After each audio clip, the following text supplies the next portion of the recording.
Beverage Depot. If PCA gets a hit, Binny's Beverage Depot will donate $200 to service dog charities. If you can't find it at Binny's, it's probably not worth drinking. PCA digs in, left-handed batter against the right-hander McLean. The kick and pitch, and a swing and a miss at a fastball clocked at 97 miles per hour. Game one of this doubleheader is officially underway. 0-1 the count on Crow Armstrong, hitting at 287. The pitch. PCA swings and misses at another fastball in the hole, 0-2. Crow Armstrong launched his 17th home run last night, a 3-run shot. PCA now leads the Cubs in homers with those 17. He's been on a barrage, Coom, 5 homers in his last 6 games. Yeah, he's been swinging the bat very well. It's, just the at-bats themselves have just been very good.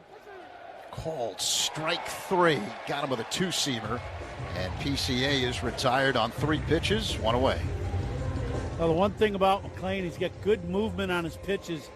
He can crossfire the fastball away from the righties, and then he's got a very good 2-seamer with great movement. That last one was not a sinker. It's a 2-seamer, but it starts out at Pete, and that one ended up in the middle of the plate right at the top of the zone. Former Met Michael Conforto digs in. McLean deals and misses high with a fastball, 1-0. Notice the lineup, lefties are doing much better against this guy than righties.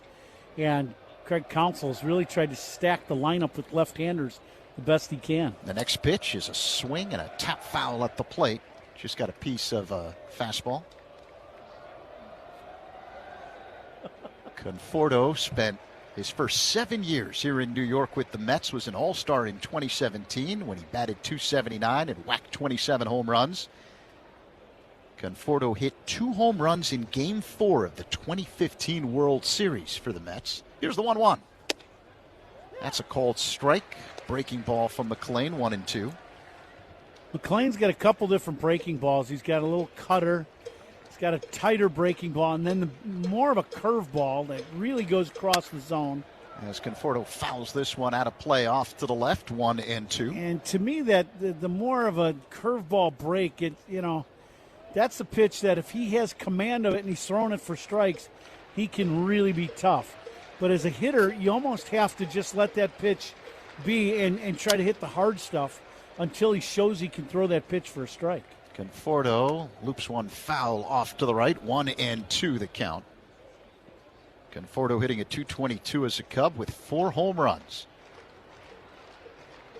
McLean, the right-hander, sets above the belt. The pitch. Swing and a miss, strike 3. Got him with a fastball, 2 away.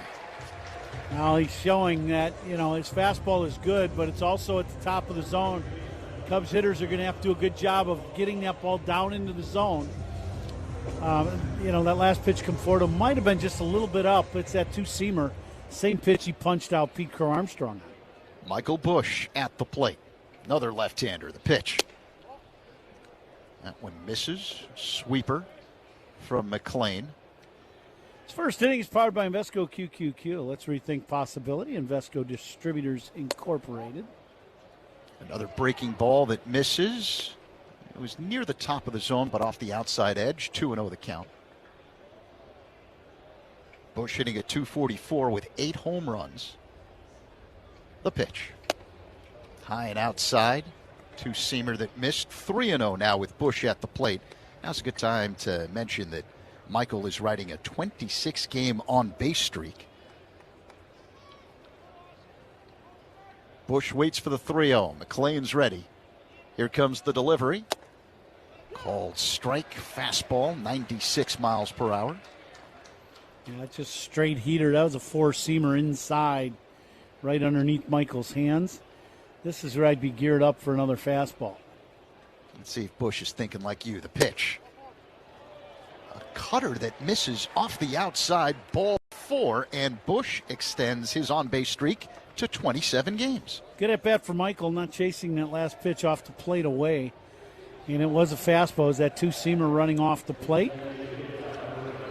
Cubs at their first base runner. Okay, Feel Like a Bosch predictions brought to you by Bosch Power Tools. Feel like a Bosch. Now, your prediction yesterday was a good one. You were predicting about Cabrera.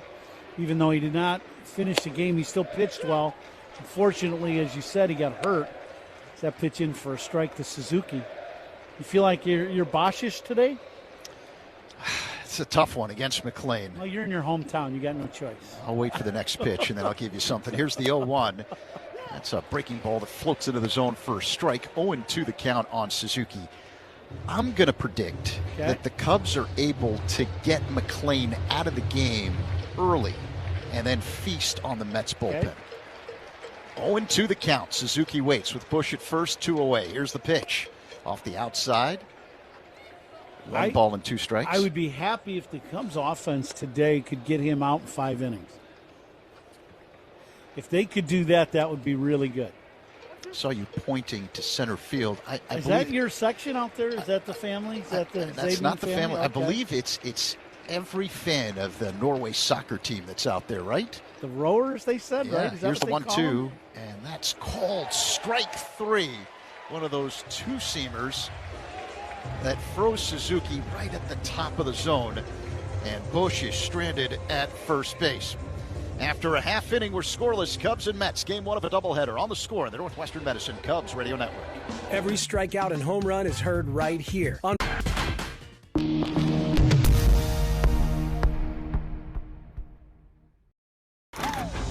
could describe Tulsa as a big, small town or a small, big city. Tulsa is a very mixed city of arts and film and sports. I mean, it's a true melting pot of all kinds of things. Professional baseball in Tulsa, it's actually older than the state of Oklahoma. It's nice to play in front of, fans that you see on a daily basis.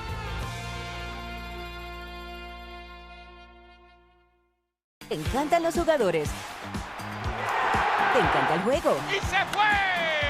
Ahora puedes ser el dueño de grandes momentos del béisbol. MLB Auction te permite participar en la subasta de bates, bolas, jerseys autografiados y más, con artículos de tus equipos de grandes ligas favoritos, leyendas y jugadores agregados toda la temporada. Cada artículo es autenticado por MLB para asegurar que lo que llega directamente a tu hogar es original. ¿Quieres una parte del juego? Visita auctions.mlb.com.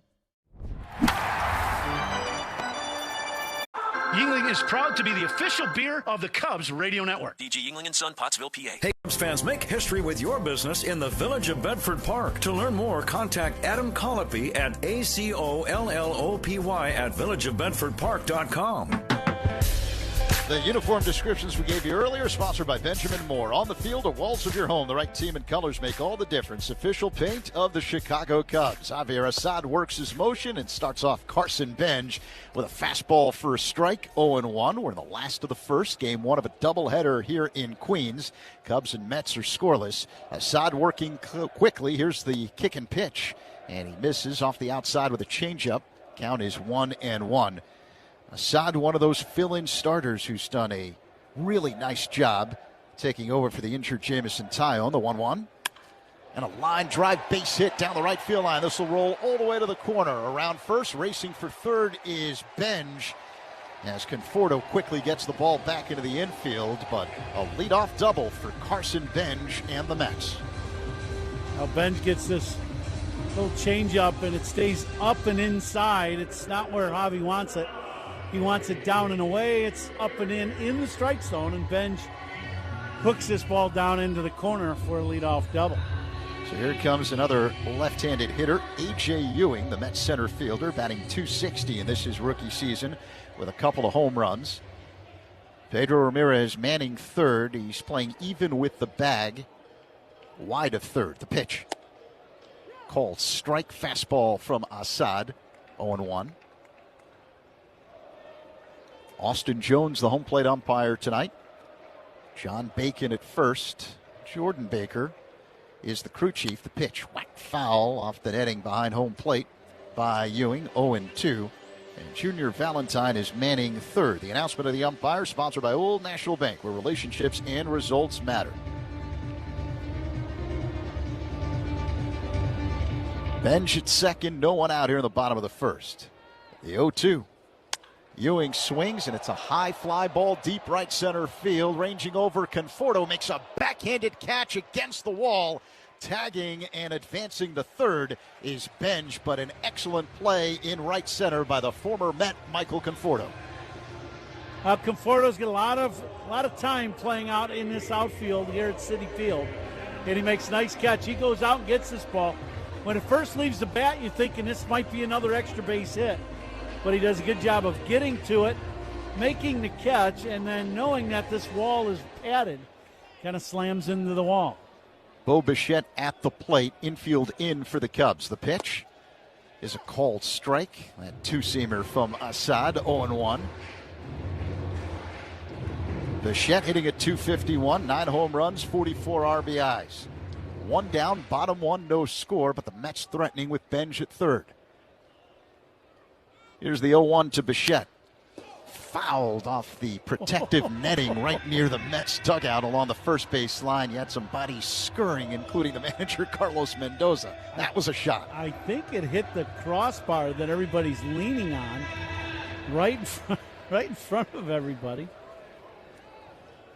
You're going to be like, can you pull the trigger a little earlier than that?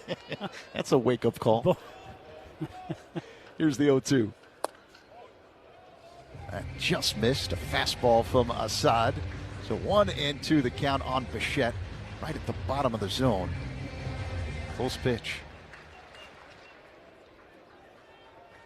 Infield remains in. Assad working on the third base side of the rubber. Here's the 1-2. Foul back. Assad went with a breaking ball. 1-2 the count on Bichette. Assad got away with one there. That was a breaking ball away that Bichette should have been able to drive that ball to right center, but I think he got out a little bit with the body and the barrel kind of dipped on him and just, I see, he had bat launch. Yeah, he lost the barrel of the bat, lost the handle of the bat, and it flying against the backstop. Yeah, he lost the bat. Now he's using some kind of spray. It's probably some sort of sticky substance, right? Stick 'em, yep. Yeah. So 1-2 the count. Bichette at the plate, one down, bottom one. Benj at third. Assad on the mound, he's ready. And now the 1-2. Fouled out of play off to the right by Bichette. Well, you can see in this at bat, Bichette really trying to use the other side of the field. He does not want to fall into the trap. He's trying not to, which Javi is trying to get him to hook that ball. And if you either punch out or hook it into the defense on the left side. Bichette hitting .380 over his last 17 games. The pitch. Swing and a miss. Strike three. Assad gets him with that sinker. 2 away. Good high gas from Javi. This pitch is up in the zone. Starts out away and comes back to the outside corner. And Bichette just tardy on this good fastball by Assad. Strikeouts by Cubs pitchers brought to you by your Chicago and Northwest Indiana Hyundai dealers. So 2 down, bottom one. The cleanup man, Jared Young, at the plate with Benj at third. Scoreless game. Here's the pitch. It's low. 1 ball, no strikes to Young, a former Cub first baseman, who's hitting at .231 with 4 home runs and 10 RBIs in limited play. Assad wearing red shoes this afternoon. Here's the pitch. Swing and a miss. 1-1. Four-seam fastball from the right-hander. Assad holding the glove to his left ear, having difficulty maybe hearing the pitch-comm device from Miguel Amaya. And now Assad. I don't know why. There's nobody here. The only people that are here are from Norway. Yeah, they're the ones in center field. You can actually hear the fans from Norway out in center making the noise, that rowing motion. Yeah. Here's the 1-1. Young fouls it back out of play, 1-2. So you got almost two complete sections in center field with the soccer fans from Norway here at the ballpark today. Kind of cool. They, as you watch, any of the World Cup, they're all, they got designated chants and cheers, and it's pretty fun to watch. These guys are into the game. Check swing and a pitch low. He went around, says the third base umpire, Junior Valentine. Strike 3. Young is retired, and Assad works out of the jam as Benj is stranded at third.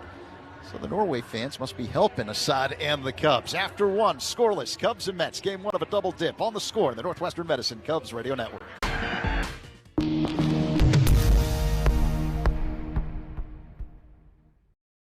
The MLB app. Yeah, it's got game. This game. These games. All the games. Pre-game, post-game, and everything in between. This is baseball your way. With real-time stats, scores, breaking news, and custom content that hits every time. Because you choose the teams and pick the players you want to follow. So when they catch it on the field, you catch it on the app. Oppo Taco. I'm going to guess it's an opposite field, upper deck, maybe something like a... Yeah, home run to the opposite field. You got it. This is a good one, a hack. I don't know. I mean, is it the same as like the layman's term hack, like a bad chef? You've guessed correctly. Okay. Someone's a hack, you know, someone that's just nailing it in. Yeah. They're not putting their heart into it. Puedes ser el dueño de grandes momentos del béisbol. MLB Auction te permite participar en la subasta de bates, bolas y jerseys autografiados, con artículos de tus equipos de grandes ligas favoritos, leyendas y jugadores. Visita auctions.mlb.com.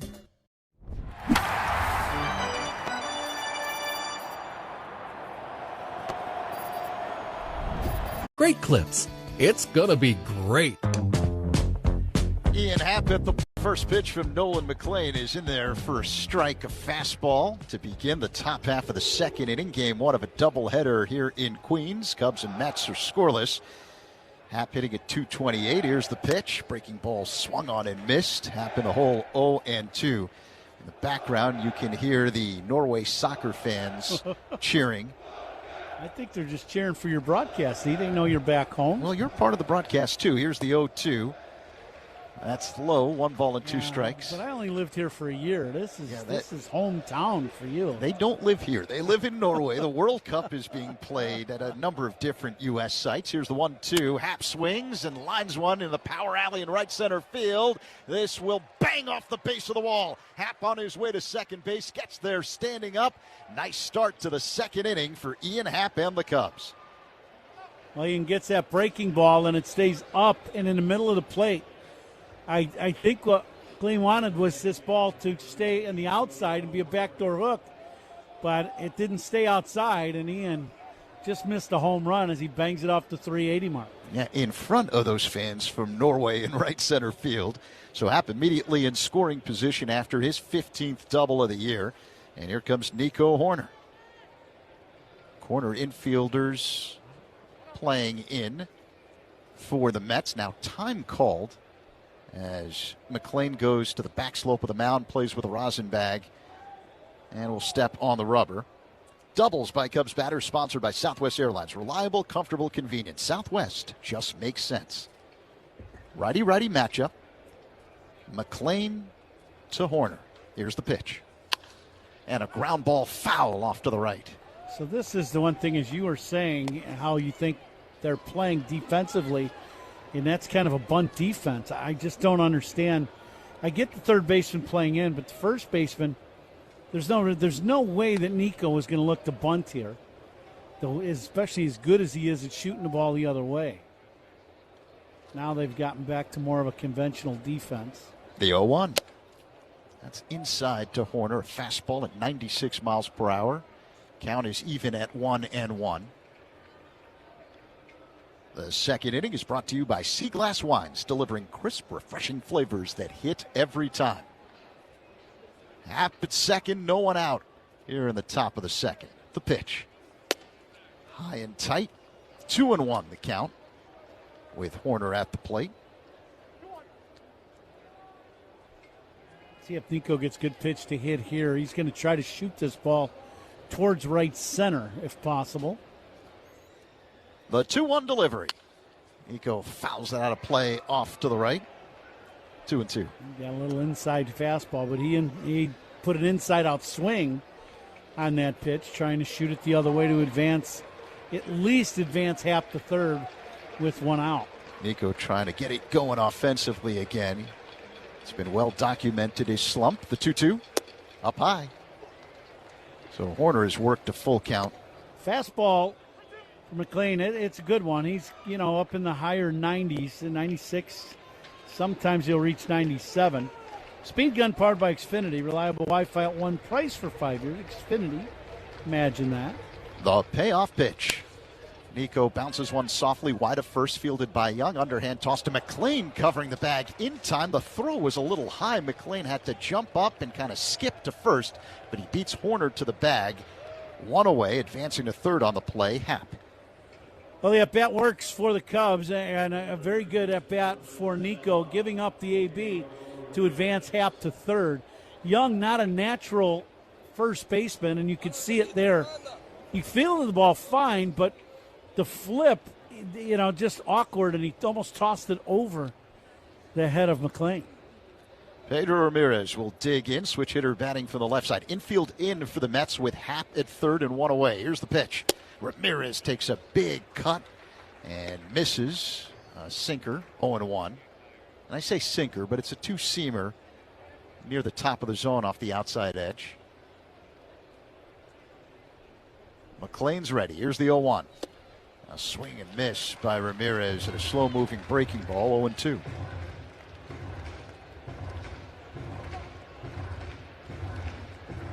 Ramirez hitting a .270 in 17 games as a Cub with one home run.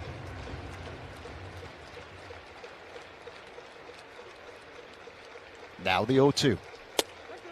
Called strike three. Got him with that two-seamer. Ramirez retired, 2 away.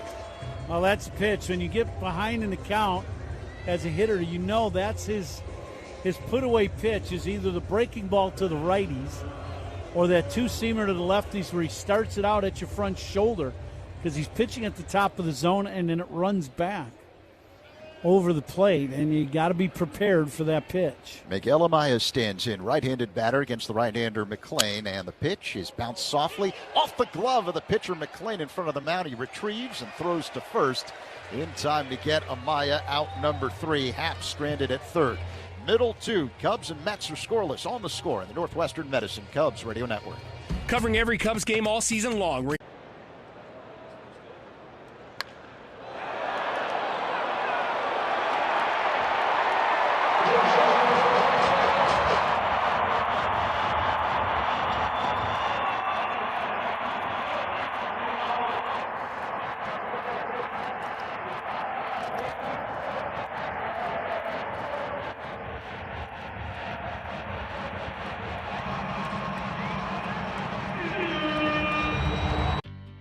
There's a storm warning in South Florida. It's the Miami Marlins. Baseball's hottest June team, and they stay red hot this month. The Fish are flying and are officially the hottest team in baseball this month. Otto Lopez is looking extremely all-starry at short. He's among league leaders in batting average, hits, and multi-hit games. Otto Lopez has himself yet another multi-hit day. Right beside him, Xavier Edwards, putting up solid on-base numbers while flashing some silky smooth glove work. Throw in Liam Hicks breaking out at 27, Max Meyer emerging as one of the league's best pitchers, and Sandy Alcantara starting to regain his Cy Young form. And hey, they've already proved they can beat the best. This season, they're the only team to hand losses to aces Shohei Ohtani, Paul Skeens, and The Miz. Red flags are out in Little Havana. These Marlins are dangerous.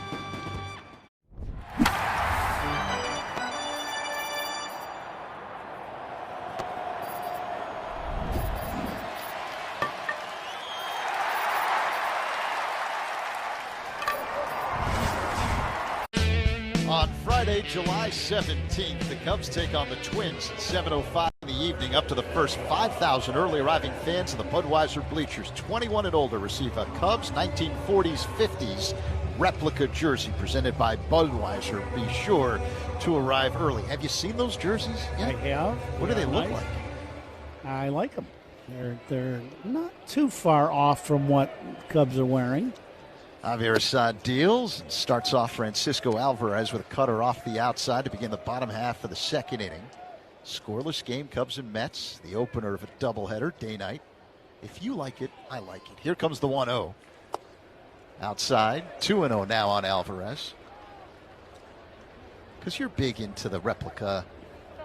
I do like the replica jerseys. I like kind of the old school like the hoodies and jackets and stuff like that. I do like some of the throwback stuff that they've had from years ago. The 2-0 misses. Sinker. 3-0 the count is just off the outside. Close pitch. Alvarez has always hit the Mets well. He's been hot lately, batting better than 300 over his last 16 games. The pitch is a called strike. Another two-seamer by Assad, 3-1. Alvarez had 2 hits, 3 runs batted in last night's game for New York, including a home run. The 3-1, Alvarez takes a big swing and a miss at an Assad two-seamer, 3-2 the count. Pitch by Javi inside, kind of tied him up. Righty-righty matchup as Assad sets, belt high, rocks back, high leg kick and pitch. And this one is fouled out of play off to the right by Alvarez. Now this is a unique ballpark in the sense that fans can sit right in front of us and you can actually communicate with them with the windows open. And we've got, I can guarantee you, the littlest Cub fan here today right in front of us. Check swing at a sinker, and on appeal, no swing, says the first base umpire, John Bacon. So it's ball 4. Alvarez heads to first to start off the last of the second. Go ahead. I love this story. So we got a little guy right in front of us, and I mean little. He's got a little Cub hat on. He's got the pinstripe bibs working, but he's got a Cub hat on, and he can't be, put it this way, he's not having a hot dog here at the ball yard today. I know that. Brett Beatty at the plate and looks at a sinker that misses. 1-0 the count. Might be able to gum on some of the pretzel or something, but that's about the best you're going to get. Oh, that's awesome. We are definitely going to be entertained here during game 1 of this doubleheader. The 1-0 delivery.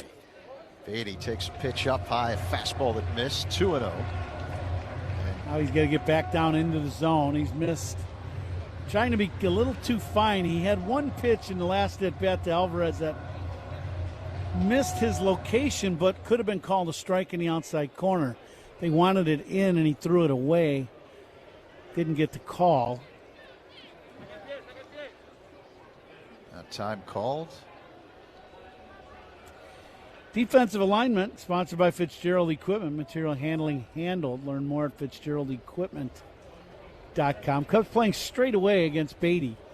Pete Armstrong maybe one step the other way. Assad fires a fastball for a strike. 2-1 the count now on Beatty. It's near the bottom of the zone on the outside edge. 81 degrees here at first pitch. Ball should carry pretty well here in the warm weather. And wind really not a factor in this ballpark, the way the park is set up. It's a very tall park in the stands as that one misses inside 3-1. And then a massive scoreboard in center kind of blocks the wind. So, yeah, I really don't think wind is much of a factor here at all here at Citi Field. Alvarez at first, being held on by Bush. 3-1 the count on Beatty. The pitch. Called strike. Fastball from Assad, clocked at 94 miles per hour, right down the middle at the bottom of the zone. Yeah, this pitch starts out inside and comes back to the inner part of the plate. And I'm surprised Beatty didn't swing at that pitch. That's a pitch that most lefties, that's in their zone. The payoff pitch is low, ball 4, so back-to-back walks issued by Assad to begin the bottom of the second inning. And the Mets threatening again. Alvarez at second, Beatty at first. The right-handed batting Marcus Semien due up, but not before a visit to the mound by Cubs pitching coach Tommy Hanavy.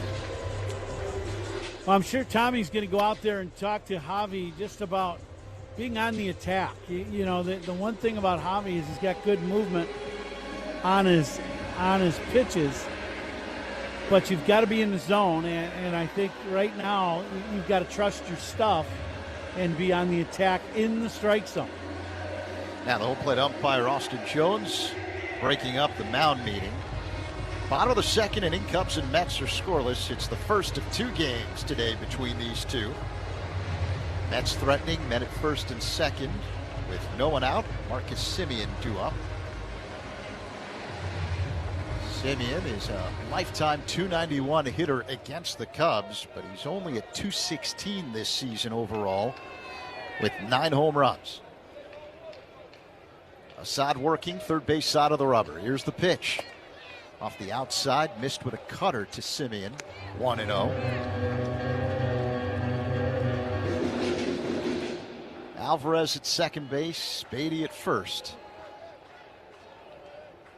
Simeon at the plate, Assad on the mound. Javier sets above the belt. Now time called. Assad walks down the back slope of the mound. Yeah, Javi just needs to regroup here a little bit. He's been a little out of sorts here in this inning. And here comes the 1-0.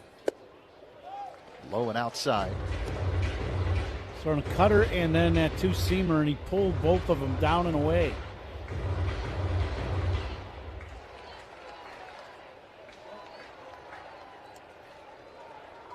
Assad's ready. Here comes the 2-0 delivery. Tap foul at the plate by Simeon. It was another two-seamer by Assad. 2-1. Assad a week ago against Colorado at Wrigley Field picked up the win. Victory over the Rockies, 5 2/3, 2 runs on 5 hits, no walks, 1 strikeout. Before that, 6 scoreless innings in a start against San Francisco. The 2-1. High and tight to Simeon. It's now 3-1. Javi's walked 2 in the inning. There's nobody out, and he's in a 3-1 count on Simeon, and he's got to make a good pitch here. Simeon with 9 home runs. He's a .216 hitter, but boy, when you get behind in a count like this, makes the hitter much better. Simeon taps it foul off to the left. Full count. Heard you say this before. There are times in the middle of an inning where Assad will put traffic on the bases because he might not have that control of the two-seamer, but then finds it in the middle of an inning. Well, he's got an out pitch, a get out of trouble pitch, and that's that sinker. This is popped up on the infield right side. Assad being called off by Bush in foul territory, and he's unable to make the catch near the coach's box. Yeah, this ball right in the sun as Michael's coming in to catch this ball. He doesn't have to go that far to go get it, but as he's getting close to the area where the ball is going to come down. Now, it doesn't go up all that high, but Michael fighting the sun, he doesn't see it at all. He didn't get leather on it at all, and it lands literally right in front of him. He doesn't see it till the very last second, and he really didn't get the glove even close to it. So Simeon catches a break back in the box. Here comes the 3-2. Ground ball hit to third, fielded by Ramirez to second for 1. A Horner, the turn to first in time. Double play. 2 down, advancing to third, Alvarez. And Assad uses that out pitch to perfection. Nice play by Michael. He knew he was going to get the double play ball next. So, Ramirez gets this ball. His feet is to the back side of the bag. Nico does a very good job with the pivot of going back behind the bag, catching with his left foot on the bag, and then makes a good throw to complete the double play. MJ Melendez hits a pop fly to left along the line. Happ giving chase, and it is a foul ball. It was out of our view, may have hit the sidewall. I think Ian got a glove on it. I think it hit the tip of his glove as he was getting really close to the wall. Yeah, and this ball just lands, and the ball is in foul territory. I think the sun is really difficult right now for the balls that are hit up high in the air. So a foul ball, 0-1 the count on Melendez. And you could tell that Happ was having difficulty navigating the sun as he was trying to find that ball in the corner. It banged maybe off the tip of the glove along the sidewall. So 0-1. Melendez at the plate, man at third, 2 away here in the bottom of the second inning. Cubs and Mets are scoreless. Assad is ready. The kick and pitch. Up high, check swing. Did Melendez go around? No, says Junior Valentine at third on appeal. 1-1. Assad 23-13 with a 3.48 ERA in 89 games with the Cubs. Debuted in 2022. Time called by Melendez. Javi's one of those guys that he just, as he continues to pitch in the big leagues, he just silently puts up good numbers. And the reason why he doesn't get much play about how he's doing is because he's not a strikeout guy, and that's what the league wants now. The 1-1, awkward swing and miss by Melendez. 1-2, and a fastball from Assad. But even his numbers this year, they're very good. Win-loss record good. ERA in the mid-3s, or high 3s. He's done his job year in and year out, wherever he's put, on the staff, whether it's the rotation or the bullpen. He does his job. The pitch. Just misses with a fastball. 2-2 the count on Melendez. That was one of those I thought Alvarez might challenge, but he was right. It was in off the plate by probably a good width of the baseball. 2 balls and 2 strikes. Man at third, 2 away. The pitch. High and outside. So a full count with Melendez at the plate. Left-handed batter hitting at 184 this season with 4 home runs. Former Kansas City Royal. It's out of a crouch. Open stance, uses a toe tap. The payoff pitch. Swing and a miss. Strike 3. Gets him with a fastball, and Assad works out of another jam as Alvarez is stranded at third. Strikeouts by Cubs pitchers brought to you by your Chicago and Northwest Indiana Hyundai dealers. We head to the third. Cubs and Mets scoreless on The Score and the Northwestern Medicine Cubs Radio Network.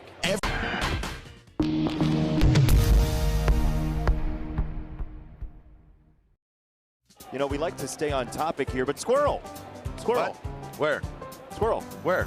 Oh, no. How about that? That went right up into the batter's eye, into the camera position. How about that? Whoa, that one will fall into the White Sox dugout. Well, it looks like he's still aggravated about being traded away. She's so excited she just threw it back. That was off the ledge, too. We can't get that down. How do you get out, though? That's the problem. There's no exit.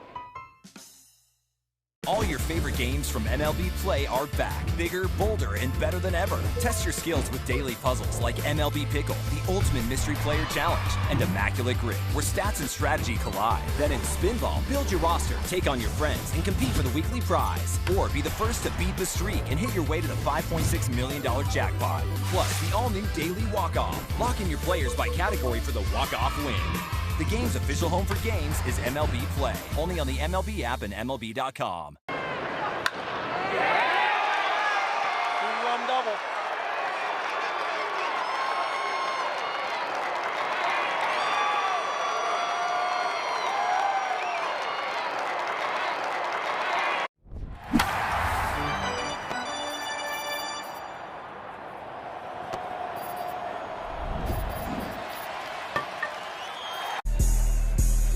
Dansby Swanson's on deck for the Cubs. Who's on Deck is sponsored by TimberTech Decking and Railing. Everything wood should be. Visit TimberTech.com. Swanson leads off the top of the third for the Cubs. Scoreless game against the Mets.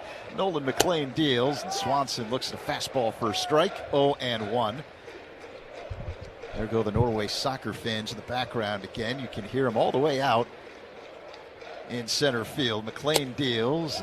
That's strike 2 to Swanson. Another fastball. I don't know what they get going on out there, but I think you have an idea. Ooh, that's, yeah. Yeah. I know what they're doing now. I want to have their coffee this morning. Because they came their game on, boy. They're that's entertaining. The 0-2. This is up high. 1 ball and 2 strikes. Another fastball from McLean. Okay, let me ask you a question. How long does a soccer game? I know nothing about soccer. How long does a soccer game go? 2 hours? 3 hours? 2.5? No idea. Here's the 1-2. Swing and a miss. Strike 3 as McLean gets Swanson with a breaking ball. 1 down here in the top of the third. Cubs and Mets are scoreless. I mean, it's 90 minutes, the actual time on the clock. Okay. And, so, yeah. Schrager, our engineer, says in real time it's about 2 hours, right? So, yeah. They probably got a good night's sleep. I wouldn't say that. Not in New York, they didn't. They might not have slept at all. Pete Crow Armstrong at the plate and looks at a fastball off the outside. 1-0 the count. Not that I've ever tested the city that never sleeps or anything when I played here, but I don't think they slept. All right, that would fair be a enough. guess. McLean misses again with a breaking ball high and outside. 2-0 now on Crow Armstrong, who's caught looking to lead off the game. I went to a lunch place the other day, and I asked as I was leaving, what time do they stay open till? And he go, 4. I'm Here's like, the 2-0 to PCA up high. 3-0. So what do? Close just enough to mop the floors? I guess that's the deal, yeah. Well, it is the city that never sleeps. I agree, Yeah. Frank had it right. Yeah. I'm sure he tested it too a little bit, yeah. The 3-0. Crow Armstrong takes ball 4. A fastball that missed from McLean. Right at the top of the zone. So, Cubs have a man on base with 1 away here in the top of the third as PCA extends his on-base streak now to 25 games. And here comes Michael Conforto. Now pitch count at 40 for McLean going through the first time through the lineup and Pete. The pitch. Breaking ball off the outside. 1-0 on Conforto. As the second inning, Happ led off that double, and then a couple quick at-bats in that inning to end the inning. You'd really like to see these guys just try one more time to go through and really extend that at-bat. See if you can get this pitch count up, because this guy's one of the elite guys in the league. See if you can get him out of the game in 5. Conforto swings, ground ball hit to short, fielded by Bichette to second for 1 on the first. Double play. 6-4-3, and that ends the top half of the third inning. Middle 3, no score. Cubs and Mets on the score in the Northwestern Medicine Cubs Radio Network. Cubs Talk with Molly and Hum, mornings 5:30 to 10 on 104.3 The Score. It's just around the corner. Do I need a seatbelt? Well, most crashes do happen. On the mound for the Marlins, it is Yuri Perez. The 22-year-old won't turn 23 until April 15th, and last season had a 4.25 ERA. Those numbers are very deceiving because he had a really strong finish. Perez has got him 0-2. See ya. That's the old good morning, good afternoon, and good night, and all on heaters. When you got it going, stay with it. 3-2 right there, called strike 3. The four-seamer, which he'll throw probably over 50% of the time. Nobody on, 2 out. The 2-2 pitch from Perez to Rumfield. Called strike 3. Look at the emotion from Yuri Perez in his season debut. Yuri got him with a fastball. He gets the approval of Sandy Alcantara. 7 innings for Perez. Yeah, and it's really amazing when you say he's still just 22 years old. Now representing the organization, Jim Leland and AJ Hinch are presenting Miggy with a customized set of cleats made by renowned artist Marco Terzo, made from several significant baseballs from Miguel's career. The cleats are presented on a base representing the time he spent at both third and first base in his career.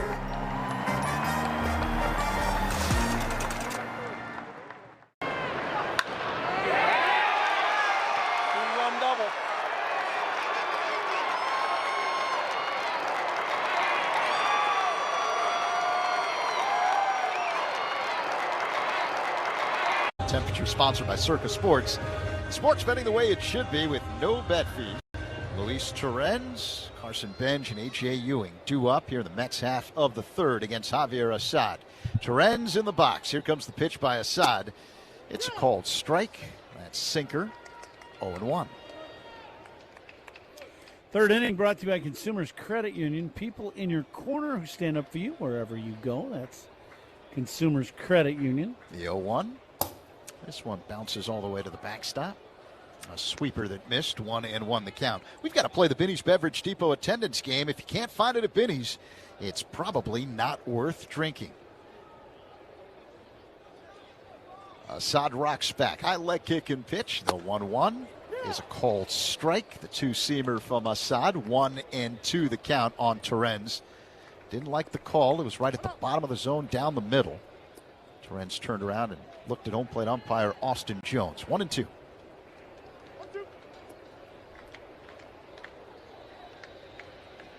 Assad ready to go. Works his motion and deals. The 1-2.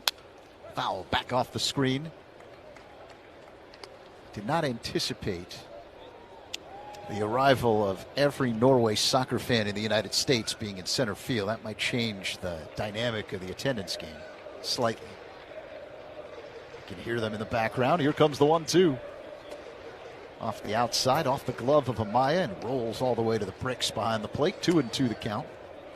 So I wonder if they have like a guy that coordinates the cheers.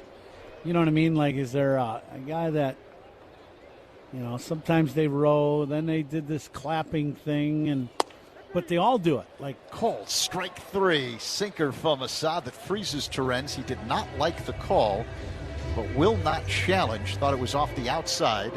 1 away. Couple good two-seamers, one down and one off the outside corner that comes back, clips the corner, and that's the one thing. If you got a chance to challenge, that pitch was off the plate away, but Terens did not challenge it. Carson Benj fouls this one out of play off to the left. 0-1. Strikeouts by Cubs pitchers, brought to you by your Chicago and Northwest Indiana Hyundai dealers. So you think the Norway soccer fans have like a head cheerleader, if you will. The 0-1 foul back out of play. I just don't know. I would think they, somebody's got to call out what they're doing. Or one guy starts and then they all just jump in like immediately. I'm not quite sure. I know one thing, though. We wouldn't mind having them guys at Wrigley Field in the bleachers. I think they'd have fun there. Just call me crazy. I don't know. They wouldn't be the only ones having fun if they're there. The pitch.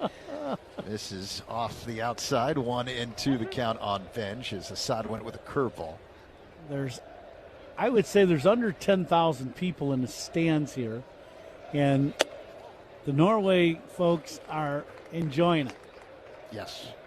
And we are too, and so can you through the speakers of your radio, thanks to our excellent engineer, Paul Schrager. Maybe we should send Schrager out there, find out how they do everything that they do out there. We got a doubleheader today. Schrags might get lost in the shuffle out there. I don't know if we'd get him back. Benj looks at a ball up high. The count is 3-2. And now they're rowing in a sideways motion, those Norway fans in center field. I don't understand what they're doing, but it's entertaining. Ground ball foul off to the right by Benj. Count remains 3-2. I'm guessing by this point in the game they don't exactly know what they're doing, but that's all right. Whatever they're doing it well. That's okay. So I'll make my guess. I'm going to go 25,000 with the attendance here in game 1 of this double dip. The 3-2. Benj swings, and it's a high fly ball, shallow right. Coming in Conforto. He makes the catch. 2 away as Benj is retired. I'm going to go with the theory that they're counting the paid attendance and not just people in the ballpark. So I'm going to say 27,500. And as always, our engineer Paul Schrager able to participate. We'll get his guess momentarily. A.J. Ewing digs in, left-handed batter. The right-hander Assad works his motion and deals, and Ewing pops it up. Shallow left near the line, racing back Ramirez, being called off by Happ, who makes the catch on the sidetrack right near the tarpaulin in left for out number 3 as the Mets go down in order in the 3rd. We head to the 4th, scoreless game. Cubs and Mets on the score. The Northwestern Medicine Cubs Radio Network. Hey, Chicago, this is Nico Horn. There's a storm warning in South Florida. It's the Miami Marlins. Baseball's hottest June team, and they stay red hot this month. The fish are flying and are officially the hottest team in baseball this month. Otto Lopez is looking extremely all-starry at short. He's among league leaders in batting average, hits, and multi-hit games. Otto Lopez has himself yet another multi-hit day. Right beside him, Xavier Edwards, putting up solid on-base numbers while flashing some silky smooth glove work. Throw in Liam Hicks breaking out at 27, Max Meyer emerging as one of the league's best pitchers, and Sandy Alcantara starting to regain his Cy Young form. And hey, they've already proved they can beat the best. This season, they're the only team to hand losses to aces Shohei Ohtani, Paul Skeens, and The Miz. Red flags are out in Little Havana. These Marlins are dangerous.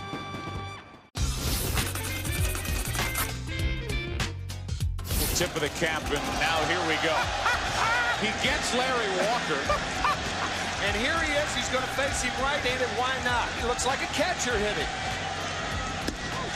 And now he's back to the left side. And a 2-out walk. So Walker reaches base after that first pitch. It was like the flyby here right after the anthem.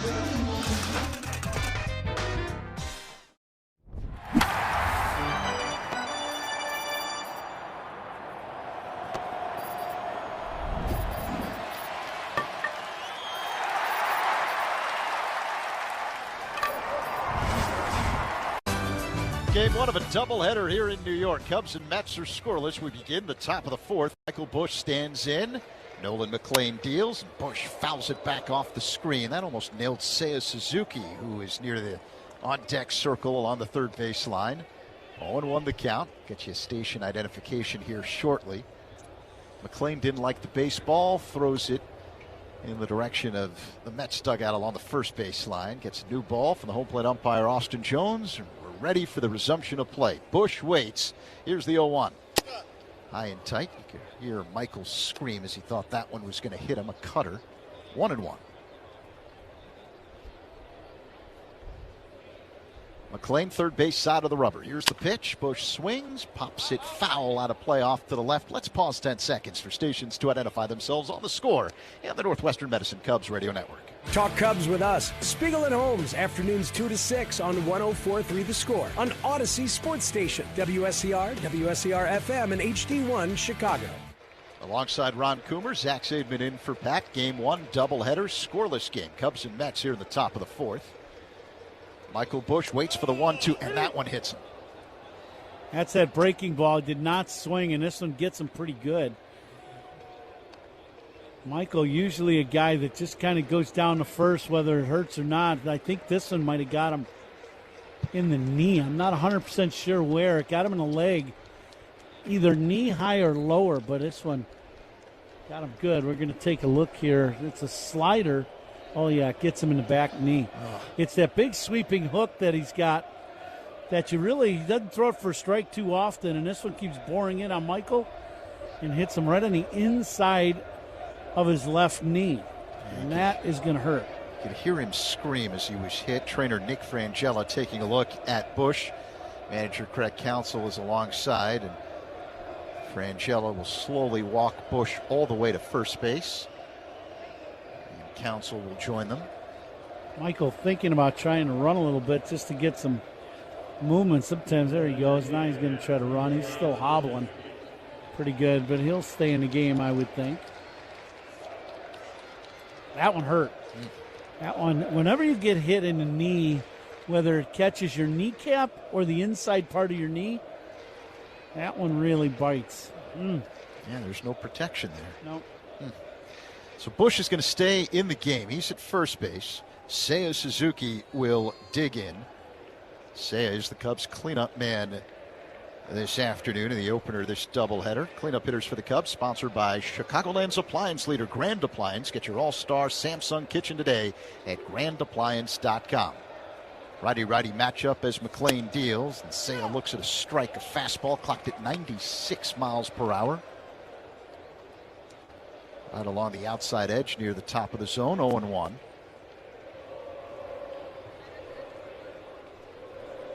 McLean's ready. Here's the pitch. A bouncing ball hit on the left side, fielded by Beatty. The toss to second, and that's all they'll get. As the lead man Busch is erased from the bases on the force out, and Seiya reaches first on a fielder's choice.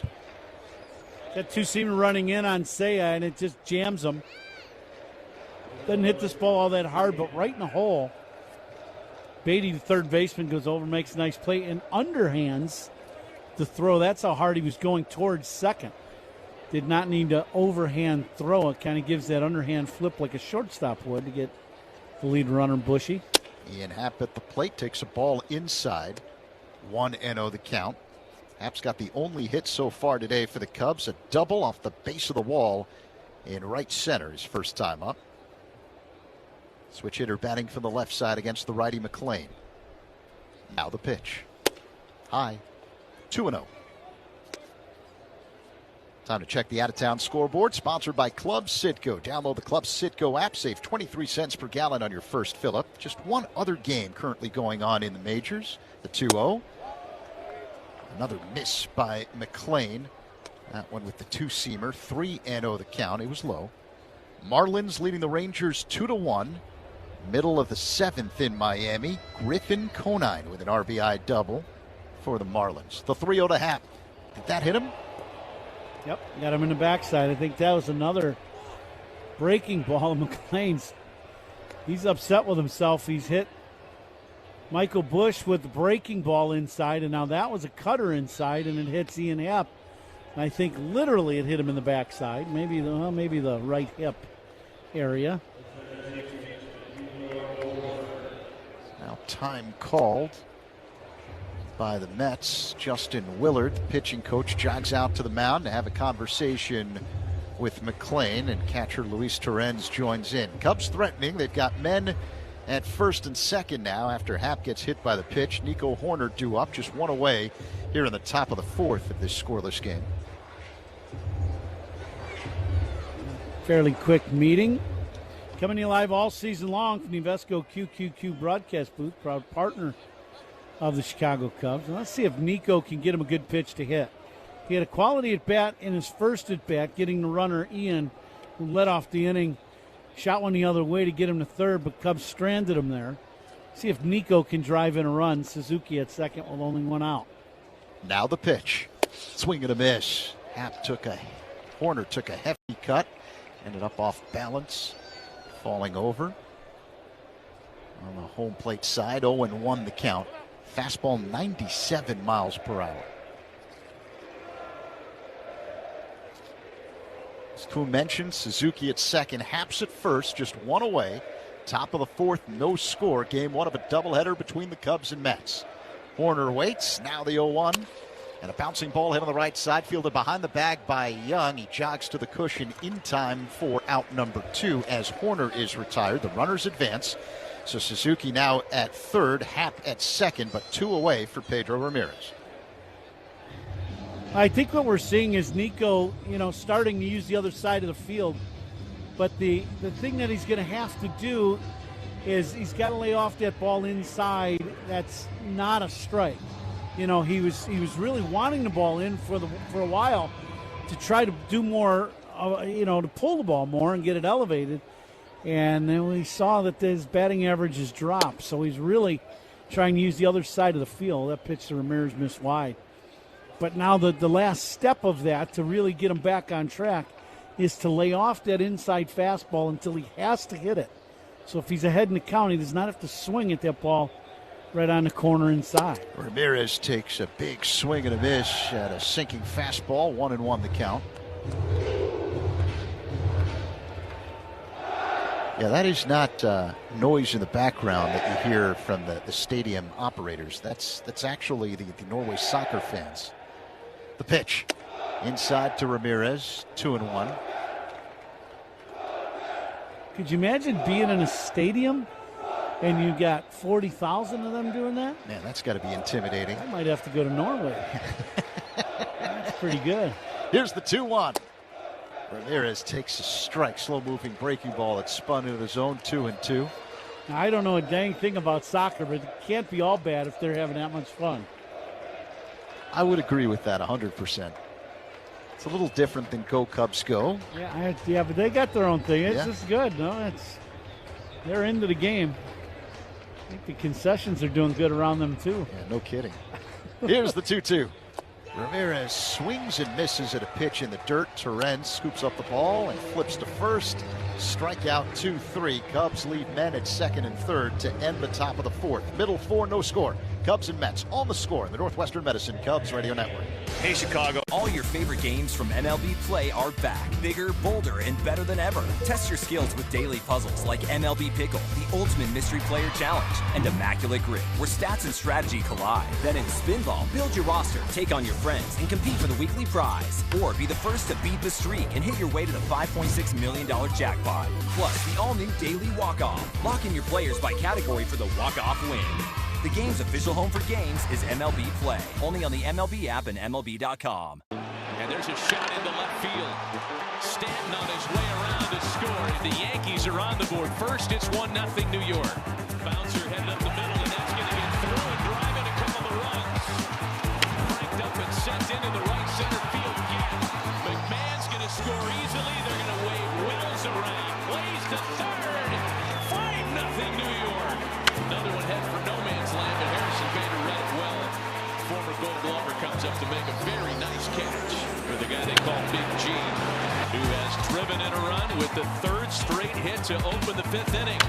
Chopper for Jazz, hot shot, and he makes the catch. That got on there on a line, and he's telling Jose Caballero, did you see that?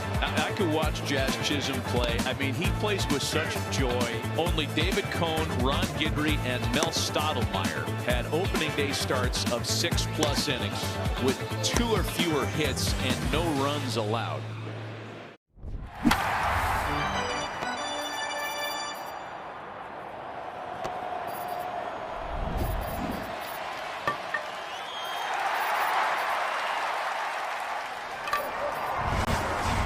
For full details.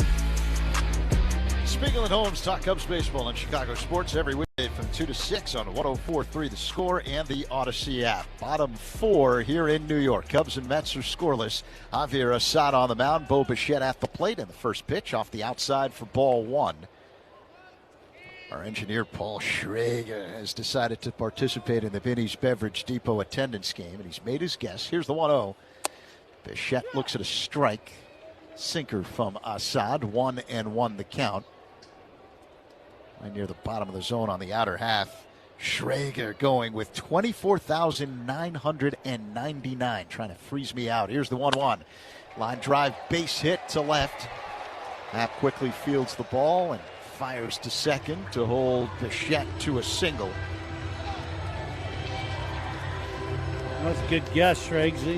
Looks like I'm buying pizza in between games for that guy. I have a feeling we're going to be eating a lot of pizza between games of this double dip. Check a little hanging breaking ball and hook the bullet in the left. Sod's made some really good pitches in this game. You know, New York with only 2 hits in the game. Jared Young at the plate. He swings and pops this one foul. Third deck. Behind the plate. 0-1.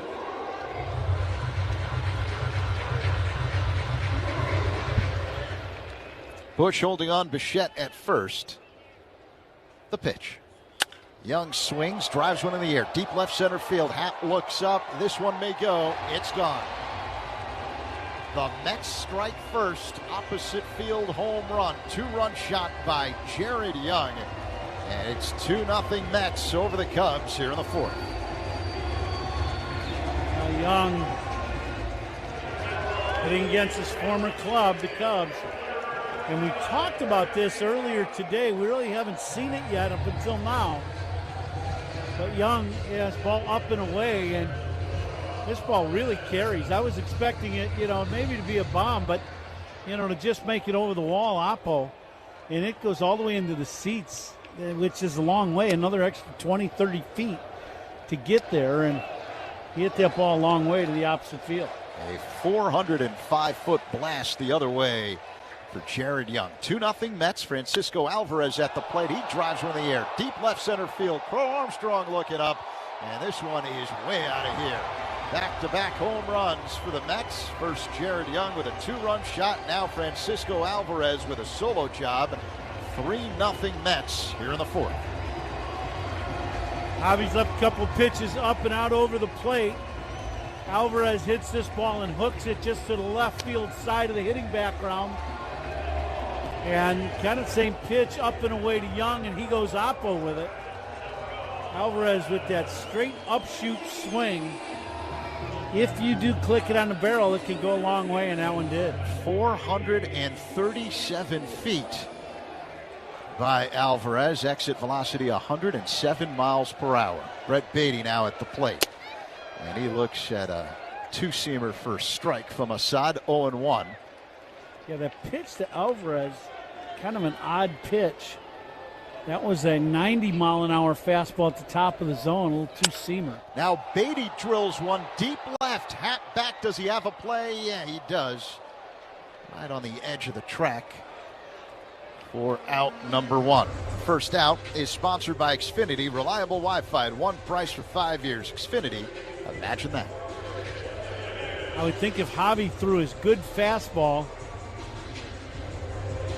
he would have got that pitch past Alvarez, but that was not one of his better fastballs. It was probably 2 or 3 miles an hour slower than his best heaters of the day. Marcus Semien swings and misses at a cutter, 0-1. Semien grounded into a double play his first time up. Assad delivers, and that one bounces all the way to the backstop off the outside, 1-1. 3-0 Mets here in the 4th with 1 down. A long set by Assad. He rocks back, high leg kick and pitch. And misses with a 2-seamer. 2-1 the count. It's off the outside. The next pitch is a ground ball hit off the mound, backhanded on the outfield grass behind second by Horner. Throw a little high to first. Bush able to catch and jump on the bag in time before Semien crosses first for out number 2. Weird play. Now, very nice pickup by Nico out in the center field.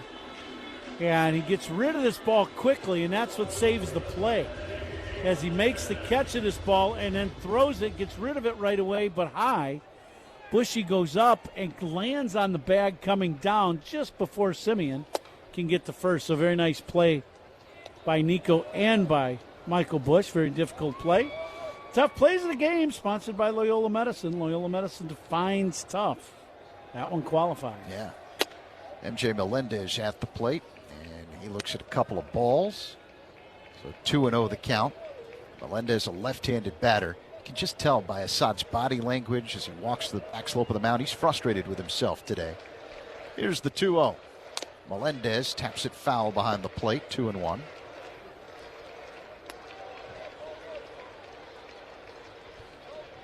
I think he's actually thrown the ball pretty well up until this inning. He's made a couple mistakes in this inning and paid the price. He got a little erratic in the second inning, walked a couple guys, but then got the ground ball double play, which is kind of vintage Assad. The 2-1, Melendez, a big swing and a miss at a fastball, 2-2. One more of those. That up and in fastball right around the edge of the strike zone should get a punch out. Melendez, that straight upshoot swing. He's going to have a hard time hitting the ball at the top of the zone unless it's not a good fastball. Let's see if Assad's thinking like you. Here comes the 2-2. Fouled back out of play. Same pitch. Yep.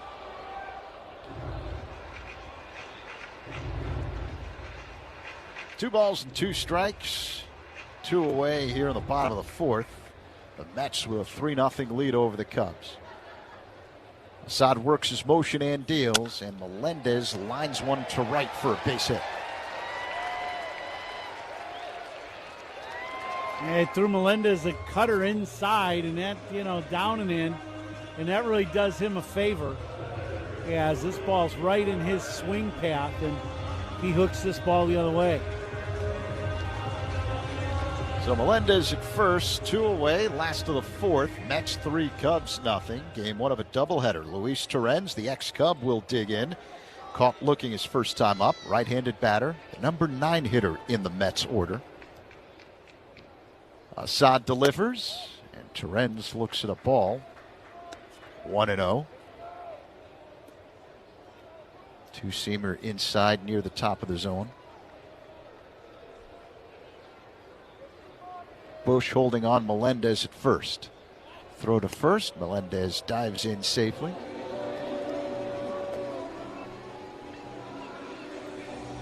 Torrens hitting at .221 with 1 home run. No Juan Soto in the lineup for the opener this doubleheader. He was removed from last night's game with a back injury. Throw to first.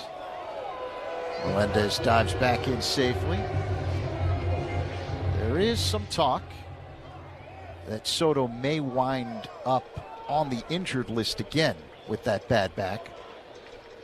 Carlos Mendoza, the Mets manager, announcing that Francisco Lindor will play in the second game of this doubleheader, which begins tonight. First pitch at 6:10. Here's the 1-0.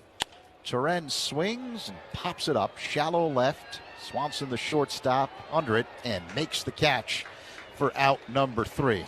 But the Mets do some damage in the fourth. Back-to-back home runs by Young and Alvarez, making it 3-0 New York as we head to the 5th. On The Score and the Northwestern Medicine Cubs Radio Network. Yogi Berra was an 18-time All-Star and 10-time World Series champion. This is the only perfect game in World Series history. You ask him about it, and he would say, it ain't been done before, and it ain't been done since. David Wells was perfect on May 17th, 1998, Beanie Baby Day. It's not the pitcher that's calling the game, it's the catcher calling what pitch to throw. Home plate is 17 inches wide. And so he said, well, if it's more than an inch, and it was a lot more than an inch, then it's an illegal bat. Well, he is winning. He's out. Yes, sir. He is out. Look at this. Keep it down a little, will you, please? Okay, Yogi. Casey Stengel and the other touring ball players met the King of England. Of course, with my English, we had a little trouble understanding each other. As Yogi said, when you come to a fork in the road, take it. Go to baseballhall.org to plan your visit to the National Baseball Hall of Fame and Museum in Cooperstown, New York, and catch every episode of Hall of Fame Connections on MLB.tv.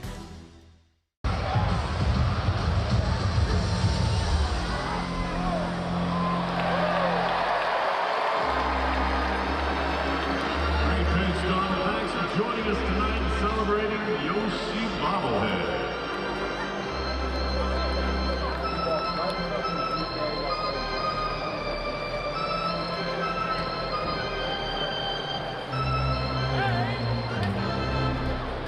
It's time now for the start.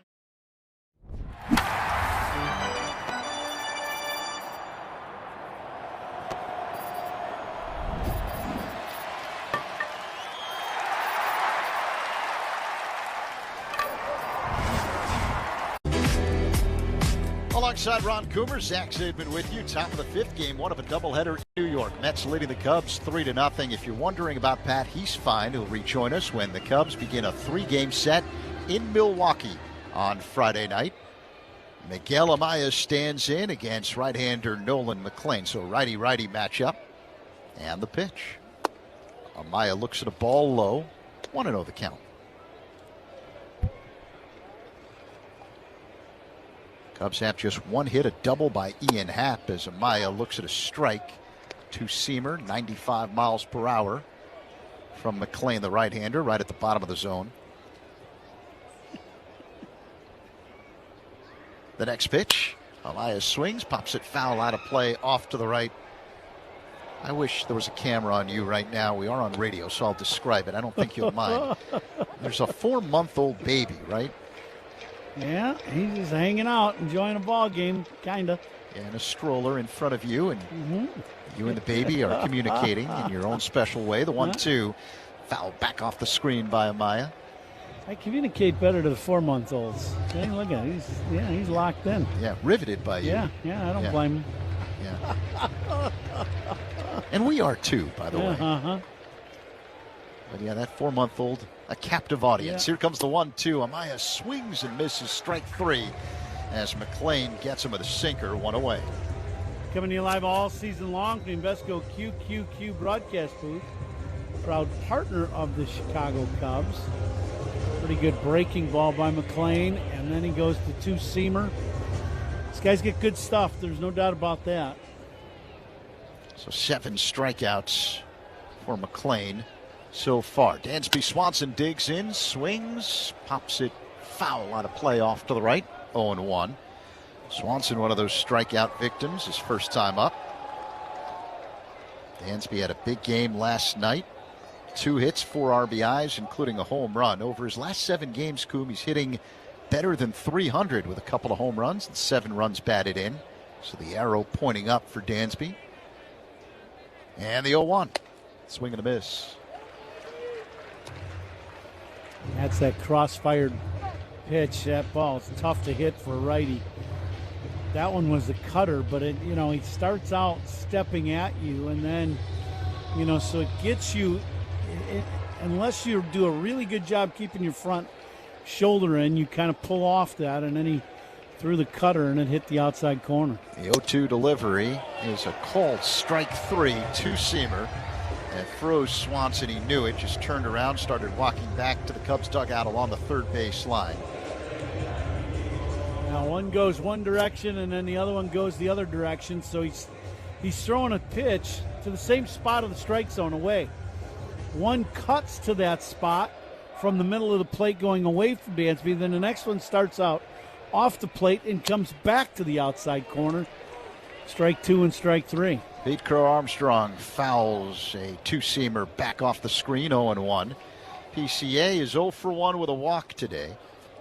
Left-handed batter against the right-hander McLean. The third baseman Beatty playing in on the infield grass. The pitch is a breaking ball that floats into the zone for strike 2. Crow Armstrong, during his 25-game on-base streak, hitting better than 400 with 11 home runs and 20 RBIs.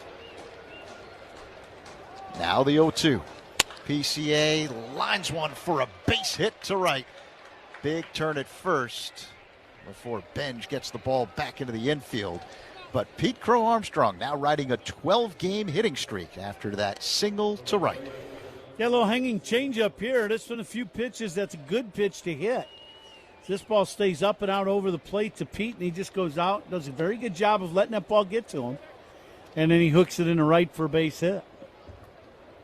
Mets 3, Cubs nothing, 2 away, top of the 5th. Man at first in PCA. Michael Conforto digs in. Left-handed batter against the right-hander McLean, who sets above the belt, third base side of the rubber, takes a peek at first, now throws to first, and Crow Armstrong gets back standing up. Conforto really, someone for the Cubs, and this would be ideal with a man on. Someone needs to put a big swing on a pitch from McLean and get him back in the ballgame. Back-to-back home runs in the 4th for the Mets. The pitch. Conforto lines one down the left field line. Fair. This will roll all the way to the corner. Crow Armstrong being waved around third. He's coming home. The throw is cut off. RBI double. Michael Conforto, and the Cubs are on the board. It's 3-1 now here in the 5th. Now that's one of those big swings we were talking about. Michael gets this two-seamer up and out over the plate. He just goes with it. He doesn't try to do much with it other than just block it the other way, and he hits it just inside the line, going down the line, and it goes into the corner. Once it gets to the corner, you know Pete's going to score easily. The head first dives into home, but there was no play at the plate, and now the Cubs need a big swing from Michael Busch. Left-handed batter against the right-hander McLean. The pitch high and outside for ball 1. Doubles by Cubs batters, sponsored by Southwest Airlines. Reliable, comfortable, convenient. Southwest just makes sense. Conforto at second, 2 away. Busch at the plate with a 1-0 count. Now the pitch. High drive hit deep to right. This may go. Tie ball game. 2-run home run, Michael Busch. Off the facade of the second deck in right. 3-3, Cubs and Mets here in the 5th. For Busch, that's his 9th home run of the year. How Bushy gets a pitch he can handle inner half. And he doesn't miss it. He hits just a line drive bullet. And I still haven't seen what the pitch was, but it was inner half and it was mid-thigh. One of the best pitches a Cubs hitter has had to hit tonight. And Bushy just smokes this ball. Line drive bullet to tie the ball game. Brand new game, 3-3. Seiya Suzuki at the plate and looks at a fastball off the outside, 1-0. Say Busch hit a cutter off the facade of the second deck in straight right. 398-foot drive, exit velocity 108 miles per hour as McLean misses off the outside again, 2-0.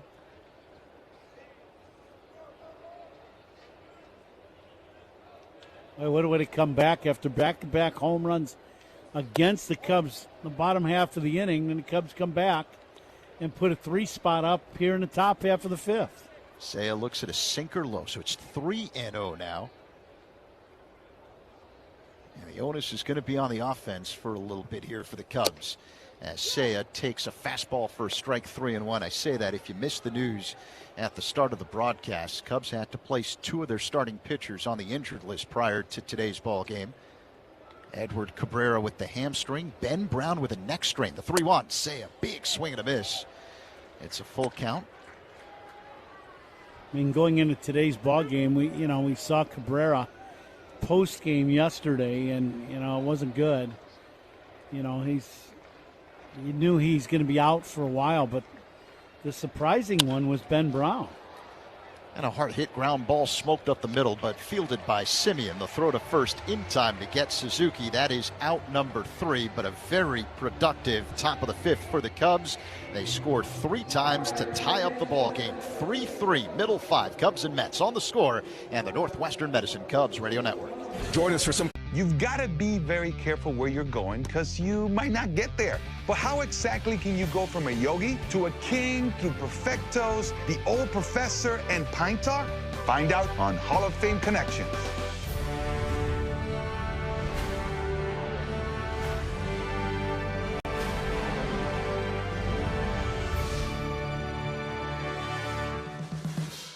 Yogi Berra was an 18-time All-Star and 10-time World Series champion. This is the only perfect game in World Series history. You ask him about it, and he would say, it ain't been done before, and it ain't been done since. David Wells was perfect on May 17th, 1998, Beanie Baby Day.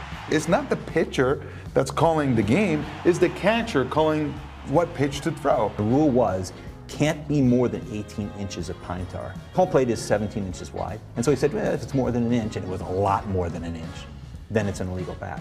They might be going to call George Brett out. Well, he is. He's out. Yes, Brett is out. Look at this. Keep it down a little, will you, please? Okay, Yogi. Casey Stengel and the other touring ball players met the King of England. Of course, with my English, we had a little trouble understanding each other. As Yogi said, when you come to a fork in the road, take it. Catch every episode of Hall of Fame Connections on MLB.tv and discover your own connections to the game at baseballhall.org.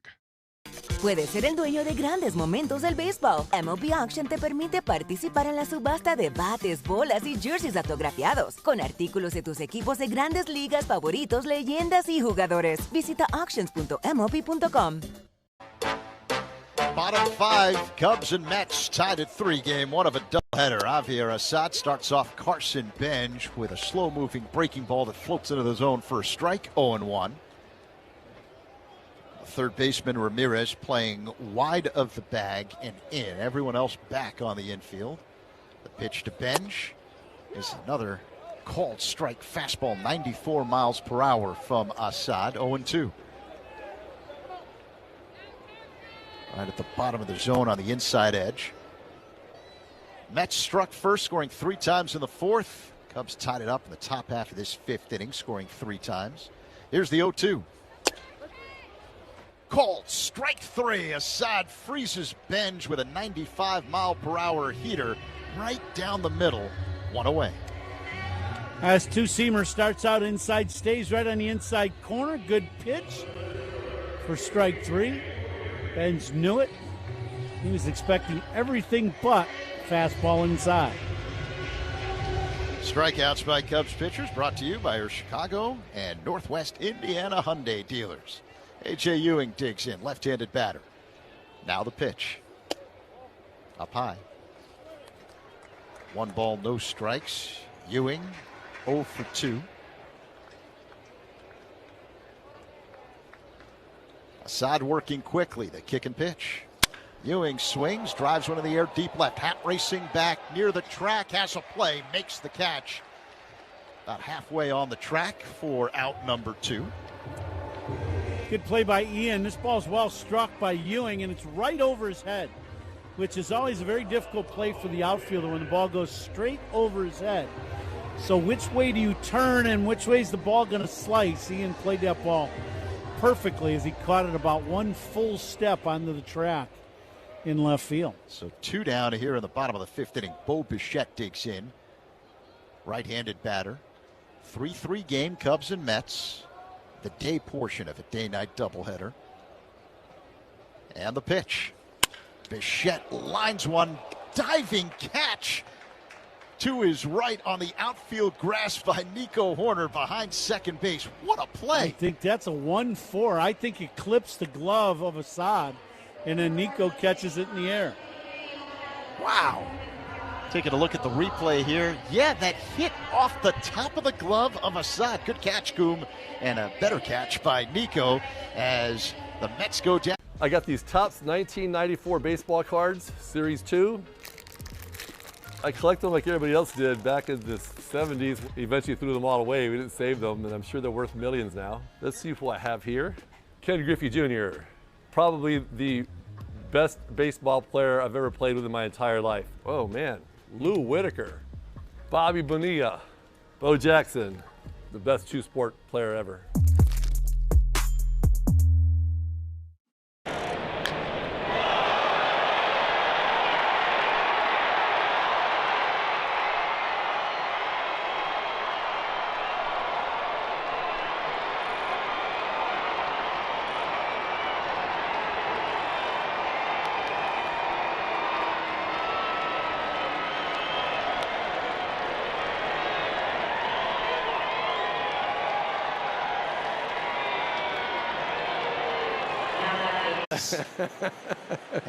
and then they pull it, and you know they're holding one link.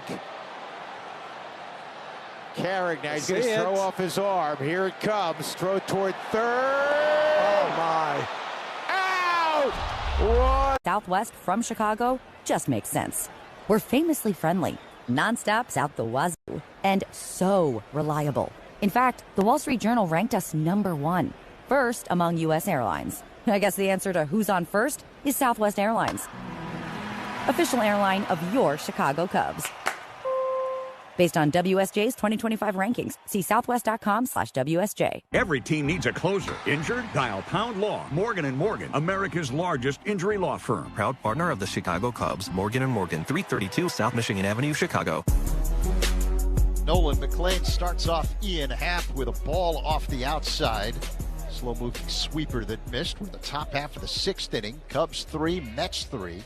The next pitch is inside to Happ. 2-0 the count. Mets struck first, scoring 3 times in the fourth. Back-to-back home runs by Jared Young and Francisco Alvarez. And the Cubs tied it up in the fifth, scoring 3 runs of their own. Here's the pitch. Happ swings and misses. And this is a major league bat toss. It goes flying, bounces off the netting above the Mets dugout along the first base line, and drops into the Mets dugout. Their bat boy, Jason, starts to race out to give the bat back to Ian, but Ian doesn't want that bat back. He heads to the Cubs on deck circle along the third base line and picks up some new lumber as Jason, the Mets bat boy, decides, you know what, Ian, use this. And he gives him the bat that he tossed into the Mets dugout. So Happ has his bat back after that wild swing and a miss. The count is 2-1. A lot of action there for just 1 strike. Happ has reached base twice, doubled, and was hit by a pitch. Pitch inside. So it's now 3-1. Cubs are making Nolan McLean work here today. He's now thrown 83 pitches this afternoon. The next one is a called strike. 2-seamer to Happ. Full count. Pitch was right down the middle. Happ on the year hitting at .230. The payoff pitch. Happ fouls it back off the screen. So they'll do it again.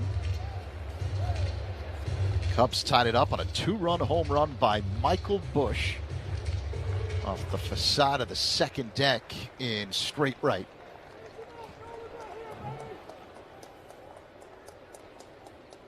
And the 3-2. Happ hits a high fly ball to right center field. It's playable for Ewing. Fights the sun, makes the catch off to his left side for out number 1 as Happ is retired. And let's see what's on tap here in the 6th inning, sponsored by Flight by Yingling, the next generation of light beer. Well, 4th inning, 2 balls in flight by the Mets, back-to-back homers in the 4th, but as you just said, Z, Conforto with an RBI double, and then Michael Busch with a line drive bullet off the side of the second deck to tie the ball game in the fifth. So it's been a few balls in flight, one main one for the Cubs to really get them back in the game. Nico Horner looks at a sweeper up high, 1-0 the count. Nico's 0 for 2. He waits for the 1-0.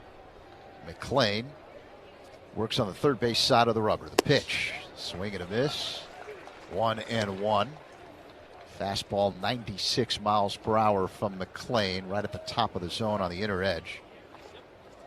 Nico calls time, steps out of the box, adjusts his blue batting gloves, and now digs back in. Right-handed batter stands deep in the box, hits out of a crouch.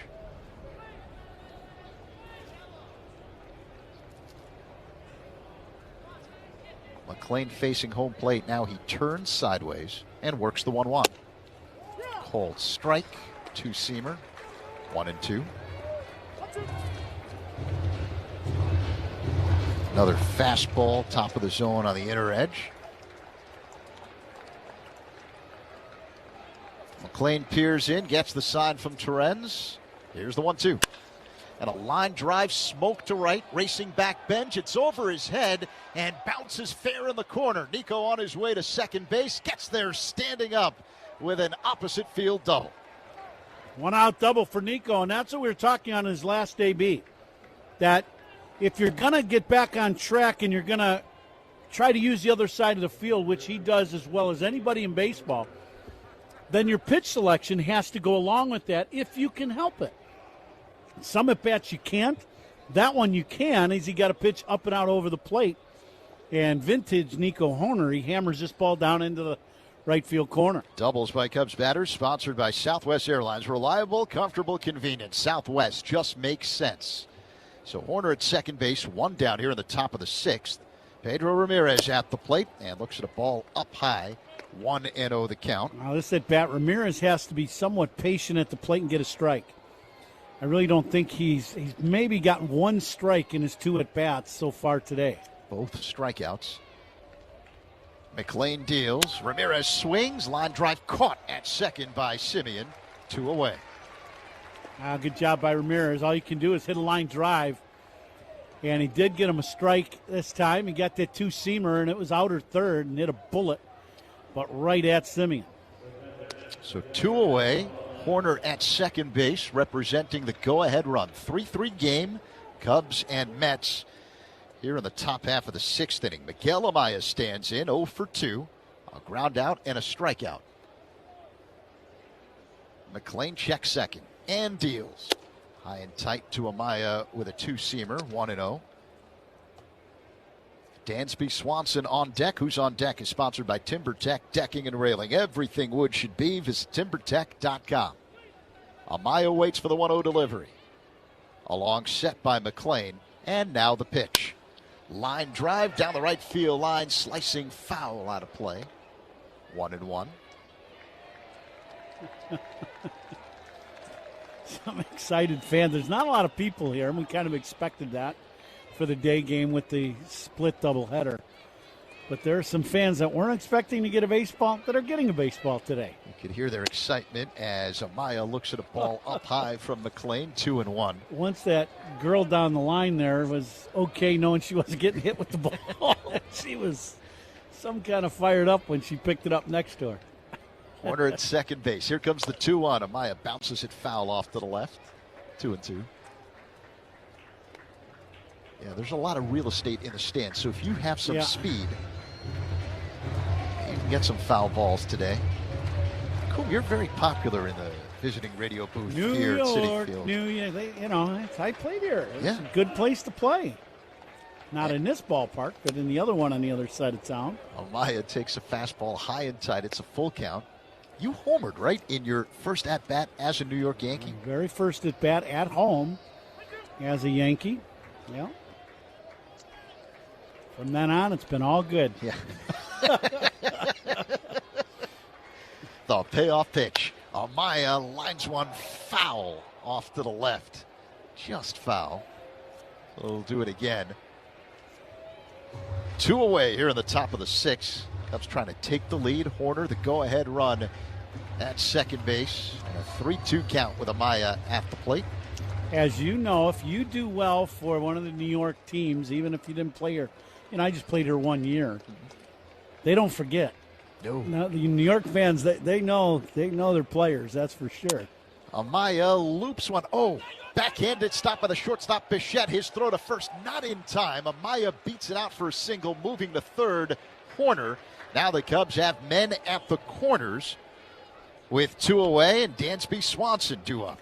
A little breaking ball fools Amaya. He kind of flicks the bat out with one hand, but hits it on the barrel and just hits a little soft looper in the hole. And for the Cubs, it works out great because Bichette has to go field this ball into the outfield grass. And by the time he gets kind of himself situated to throw to first, he can't get anything on a throw. Amaya, who I would say doesn't run all that well, still beats this play. And now the Cubs have a chance here to take the lead. Swanson on the day is 0 for 2. There's a mound meeting as Justin Willard, the pitching coach, is talking to McLean. Catcher Luis Torrens is on the mound as well. Now, if I were Dansby, this is a strategy meeting about, McLean knows his day's about done. He's close to 100 pitches, very close. He's at 99. I would say Dansby's going to get pitches away.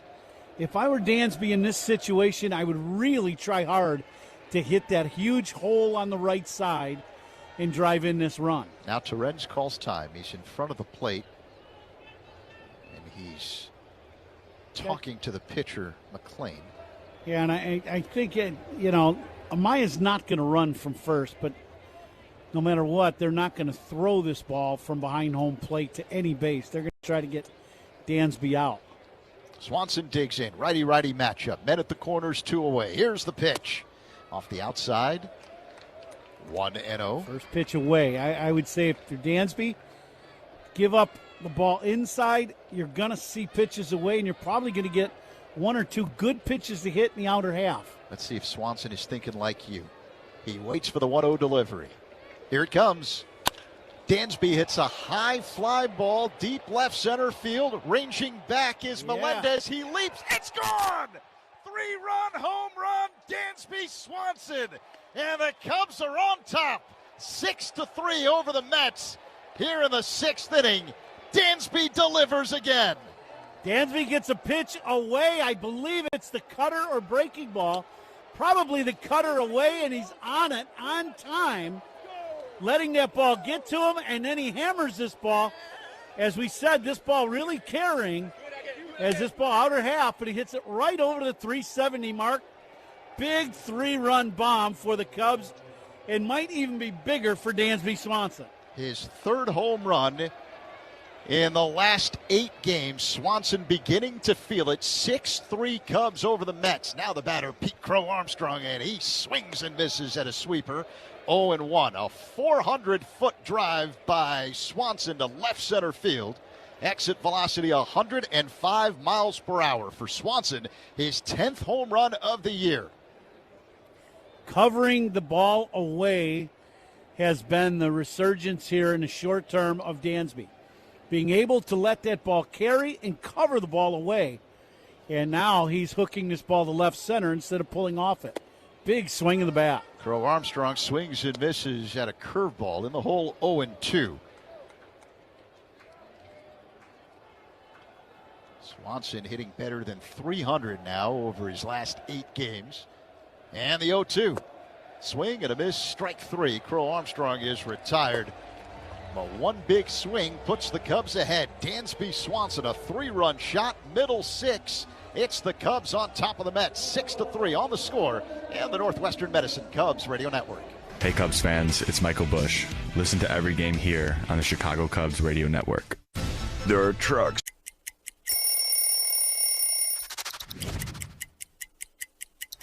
Getting traded to Boston from Chicago. You see here the traditional jersey. I love a road jersey because it says where you're from, and this is simple, clean, and cool. And then you see this patch right here. This is from the 2013 postseason run, which was unlike anything I had ever been a part of, to punch through and hoist that trophy. Boston strong forever, baby.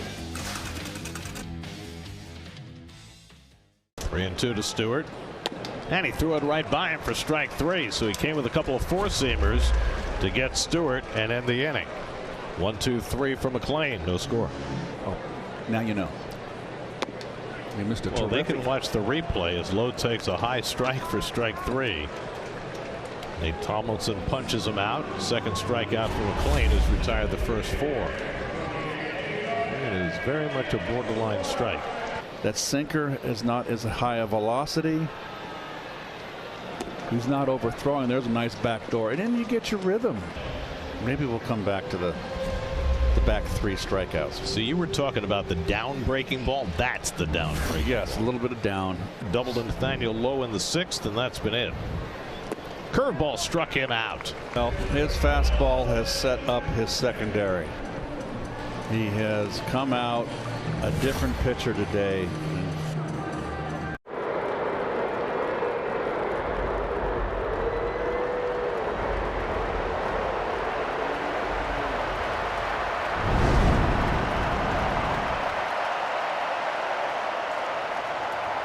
Doubleheader between the Cubs and Mets.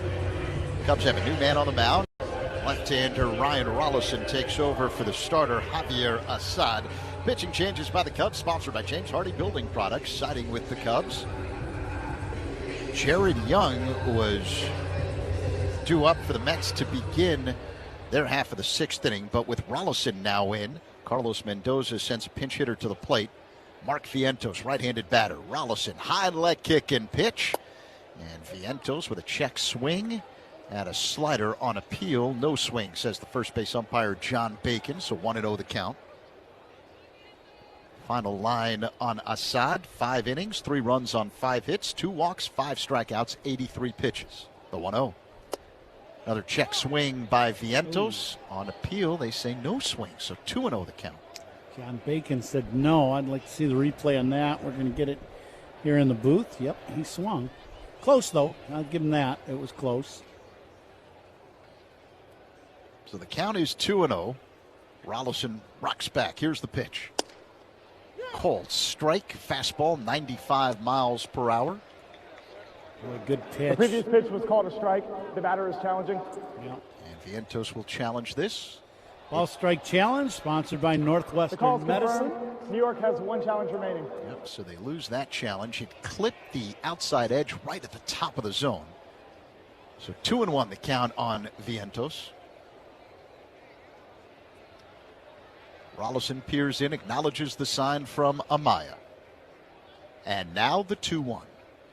Vientos swings and misses at a curve, 2-2. Vientos looking for that heater again, kind of cheating on that heater, and he got the slider.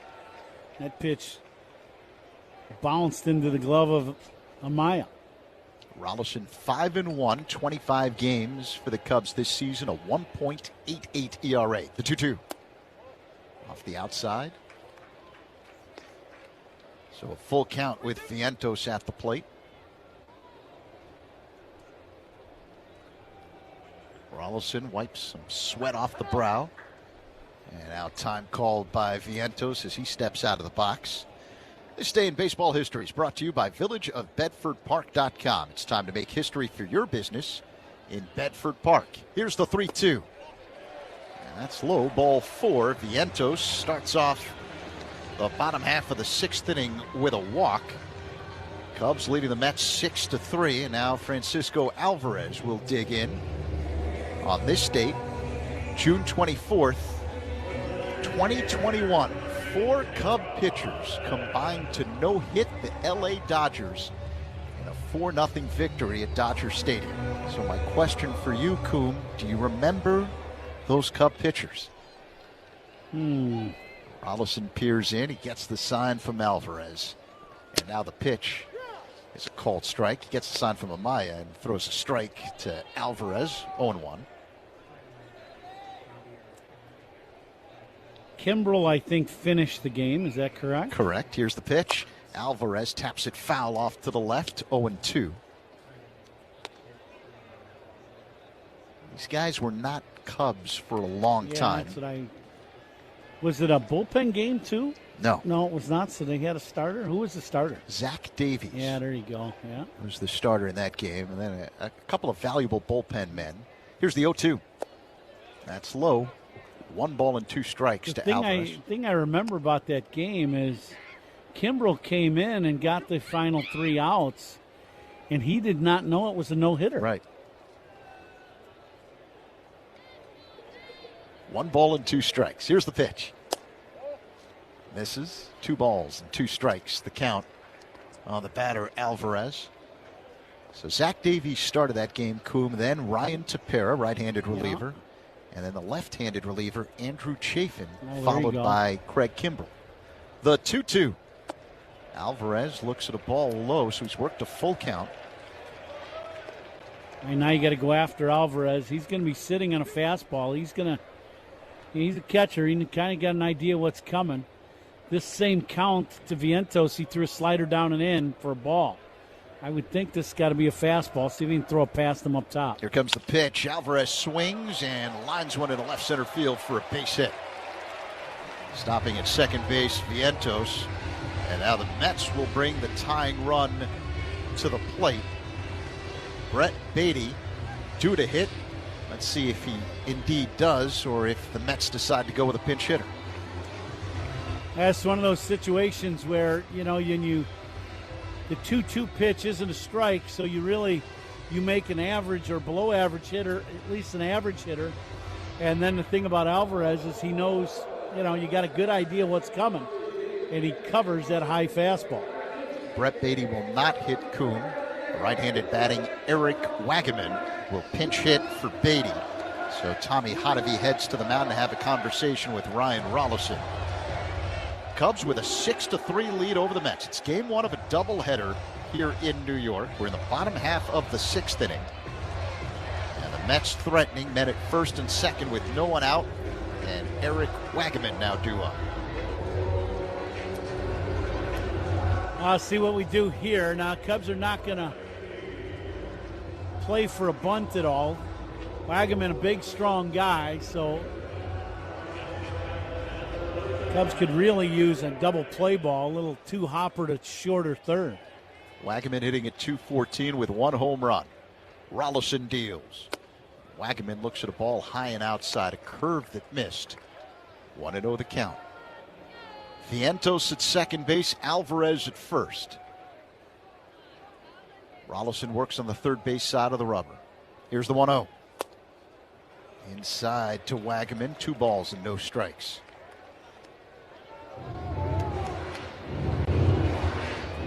Rollison walks to the back slope of the mound, picks up the rosin bag, now steps on the rubber, peers in, gets the sign from Amaya, acknowledges, puts the ball in the glove, sets above the belt, looks at second. Here's the 2-0. Check swing by Wagaman at a ball, and the Cubs are going to challenge this. Yeah, Amaya thought that pitch hit the bottom of the zone. Ball strike challenge sponsored by Northwestern Medicine. Yeah, there we go. The pitch was a strike. Chicago has 2 remaining. Right at the bottom of the zone on the inner half. So the call overturned. 2-1 the count on Wagaman. Oh, that's a big pitch for the Cubs.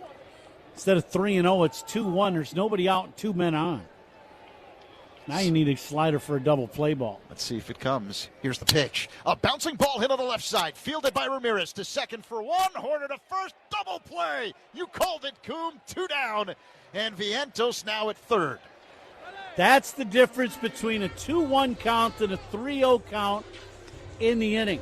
You've got a walk and a single, and the pitch catching the zone and challenging it now allows Rollison to throw a slider or a cutter instead of the fastball, and he gets the hook ground ball right to Ramirez, and the Cubs turn a nice 5-4-3 double play. Big play in the game. Marcus Semien at the plate, and he bounces one foul off to the left. Let's pause 10 seconds for stations to identify themselves on the score of the Northwestern Medicine Cubs Radio Network. Covering the Cubs and all of Chicago's teams, Mully and Haw, mornings 5:30 to 10 on 104.3 The Score, WSCR, WSCR-FM, and HD1 Chicago.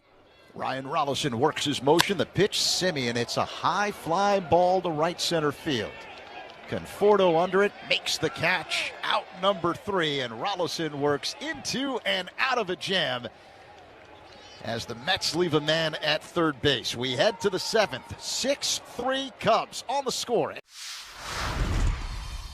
A snack that Freddie cannot resist. I would have to say chips and guacamole. Organic mango, yeah. Is that because of the strong Dominican contingent in the major leagues, bro? Has anybody ever struck out and gone crazy and smashed the cooler full of mangoes? Nah, our team's not really into smashing each other's stuff, I guess. Are you a seasoning guy? You like to drown your stuff in dips and sauces? No. Gotta watch my figure. And it looks great, brother. I appreciate it. Very sexy man. Yeah, Let's go, Freddie Freeman, ladies and gentlemen. It was a defensive play so iconic that we simply call it the catch. This is the glove Willie Mays had when he made that catch. This is great. Oakland pitcher Dave Stewart was named the World Series MVP. It really comes from like the kings of Siam would give their courtiers white elephants, which were sacred animals. They need to know this story. That's amazing. Nobody can steal a base like Ricky. I'm the greatest of all time. Thank you. So imagine making steals in these stuff. So these are Thai Cubs. And these are Thai Cubs. So what I want to know is, were they ever swabbed for the DNA of opposing pitchers? Roberts is no stranger to stolen bases himself. That's what makes it special, is that everybody knew he was going to steal. Roberts is going. You know what they say? One great play deserves another. Go to baseballhall.org to plan your visit to the National Baseball Hall of Fame and Museum in Cooperstown, New York, and catch every episode of Hall of Fame Connections on MLB.tv.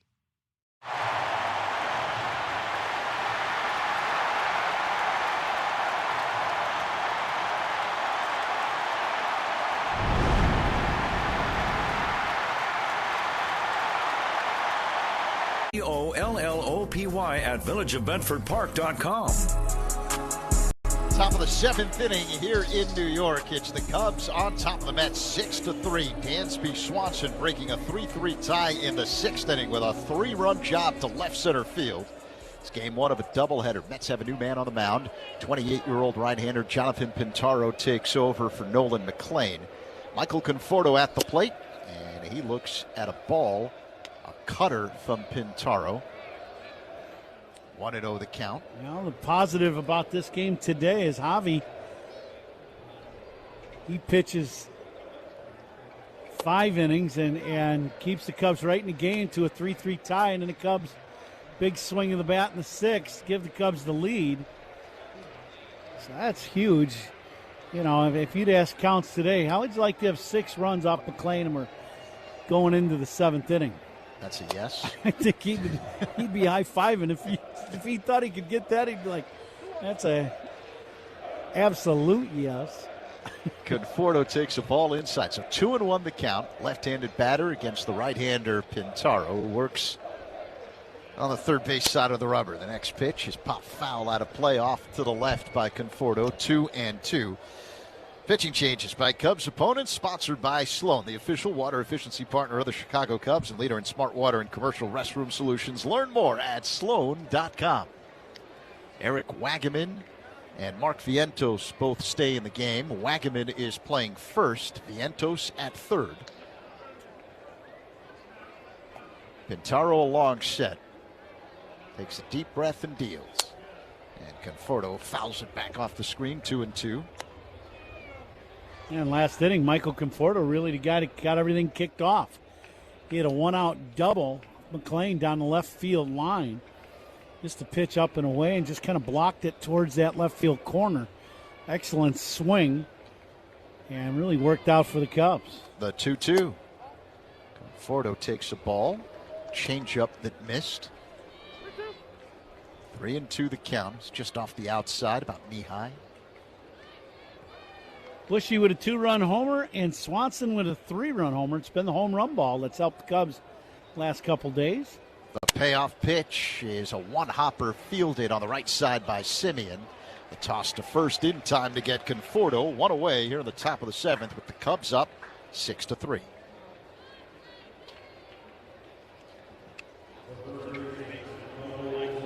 A little one-hopper right to the second baseman. Conforto hits this ball right on a button. But nothing to show for it. So here's Michael Busch, as Koo mentioned. Smacked the game-tying home run in the 5th inning, a 2-run job. The pitch. Busch looks at a strike, a sinking fastball at 95 miles per hour from Pintaro.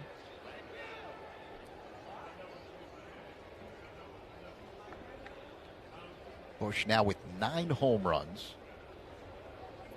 The pitch. Called strike. 0-2, another fastball from Pintaro.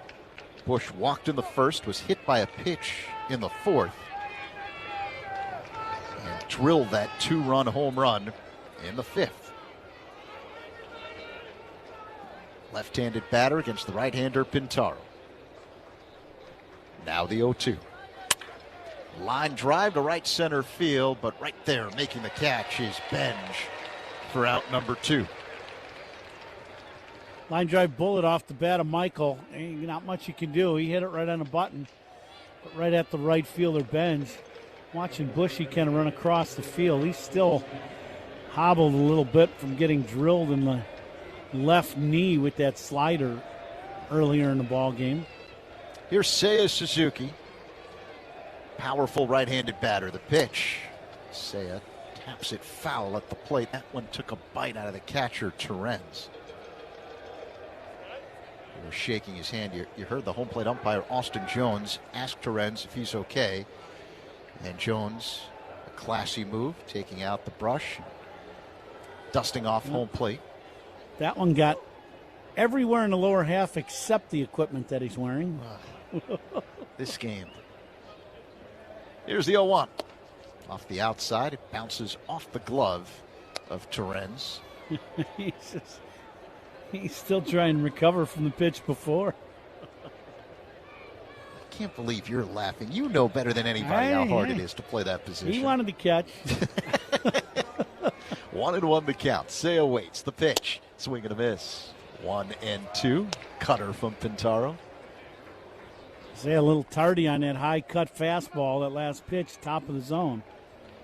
I would imagine he's going to get something else hard again because he was late on the last one. Seiya 0 for 3 today, but hitting better than 400 over his last 7 games. Here comes the 1-2.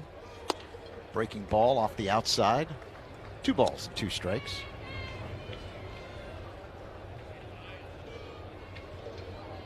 The Norway soccer fans in center field have quieted down. They're getting refreshments. Or that. Here's the pitch. Swing and a miss. Strike 3 as Pintaro gets Suzuki with a sweeper. Cubs go down in order in the top half of the 7th inning. Time to stretch. Game 1 of a doubleheader in New York. Cubs. Gosh, we've gone to Sea Dogs games since we were kids. I've been coming to see the Sea Dogs for the last 30 years. Great experience. Everybody here is just bends over backwards to help people out and wish the world was like it is right here at the ballpark. We've always wanted to be more than just a baseball team. We want to be strong, active, contributing members of the community. And I think that effort is seen by the people and the fans, and they want to support that effort. What is it that kind of got you hooked as a foodie, so to speak? My dad was really into food when I was a kid. He traveled for work and he would go to places all over Europe and stuff. He was in sales and I feel like he would come home and try and cook the things he ate overseas. And so as a kid, I was exposed to a lot of like stuff that kids aren't usually exposed to. And so I credit my dad for that.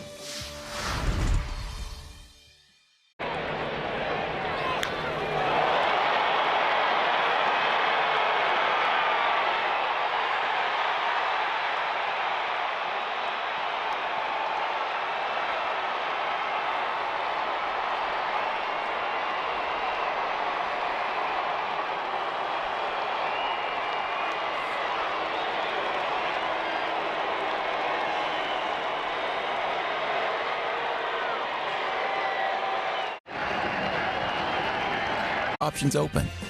Consumers Credit Union. The people in your corner. Federally insured by NCUA. Cubs fans, it's Pat Hughes. If your business needs lots of water, the Village of Bedford Park offers a safe and reliable Lake Michigan water supply. Visit villageofbedfordpark.com.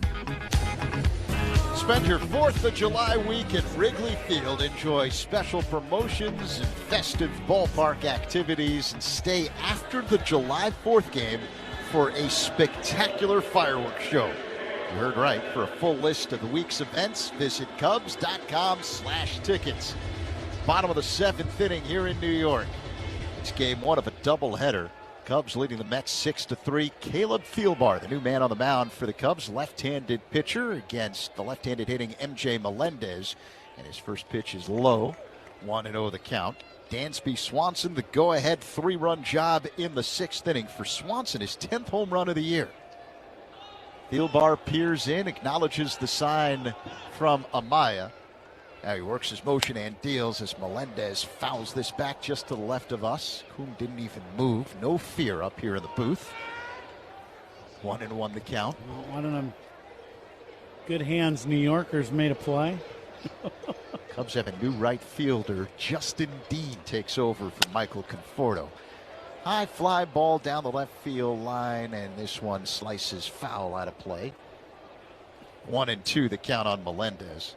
I'm still laughing over Justin Dean's postgame interview after that victory over Toronto last week when he had his first major league hit, the bases clearing triple. He was talking with our Bruce Levine right after the game, live on the radio. The 1-2.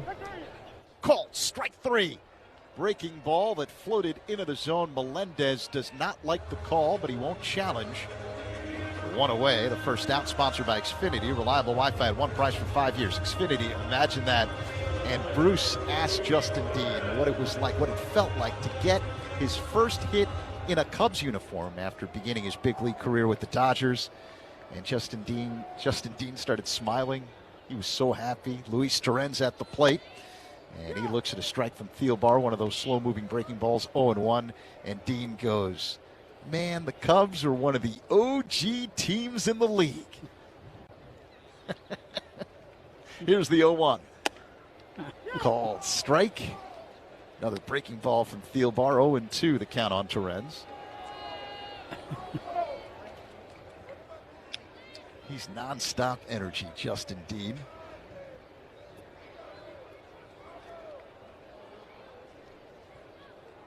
Thielbar's ready. Sets above the belt. Works his motion and deals. Tap foul off to the left by Torrens. Pitching changes by the Cubs are sponsored by James Hardy Building Products, siding with the Cubs. Javier Assad started, went the first 5 innings, 3 runs on 5 hits, 2 walks, 5 strikeouts. The pitch. Torrens pops it foul out of play, off to the right. 0-2. 7th inning, sponsored by Volvo XC90. Room for everyone. Ready for wherever the road takes you. Lefty-righty matchup with Thielbar on the hill and Torrens at the plate. The pitch. Yep. In the dirt, check swing. Did he go? Yeah, he did. Says John Bacon at first on appeal. Strike 3, 2 away. A couple high breaking balls from Thielbar, and that one in the dirt. Gets the check swing, but a swing from Torrens. Good pitch to get the punch out. Second one of the inning. Coming to you live all season long from the Invesco QQQ broadcast booth. Proud partner of the Chicago Cubs. Carson Benj digs in. Left-handed batter. Thielbar deals. Benj swings and misses at a sweeper, 0-1. Strikeouts by Cubs pitchers brought to you by our Chicago and Northwest Indiana Hyundai dealers. Benj 1 for 3 with a double. The pitch. Misses up high. 1 ball and 1 strike.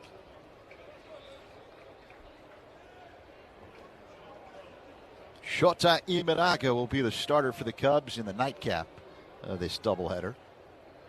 And the 1-1 by Thielbar.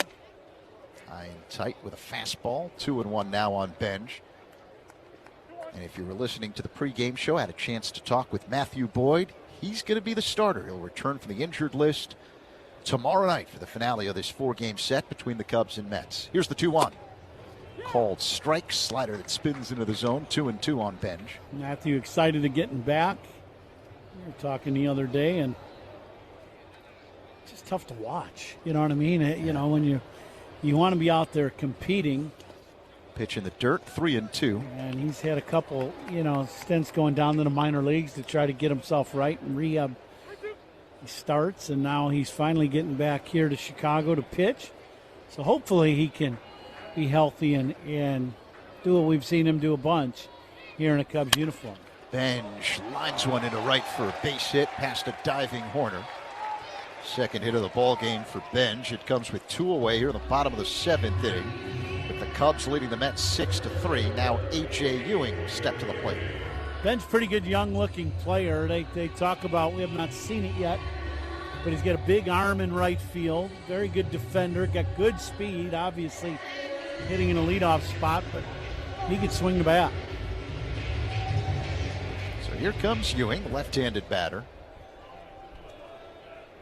Another rookie for the Mets. Thielbar delivers. Called strike. Just a slow-moving breaking ball that floats into the zone right along the outside edge. 0-1.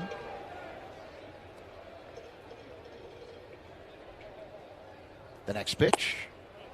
Another called strike. Breaking ball by Thielbar. Along the outside edge. This one a little bit lower, about knee-high. Thielbar looks at first and deals. Up high to Ewing. 1 ball and 2 strikes. Ewing, 21 years old. 4th-round pick in 2023 by the Mets. A compensatory pick after the Mets lost Jacob deGrom when he signed with the Rangers. Pitch. And a high fly ball hit to shallow center. Drifting back is Swanson, and the shortstop makes the catch in shallow left center field for out number 3. Ben stranded at first base. We head to the 8th. Cubs up 6-3 over the Mets. On the score in the Northwestern Medicine.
/WSJ.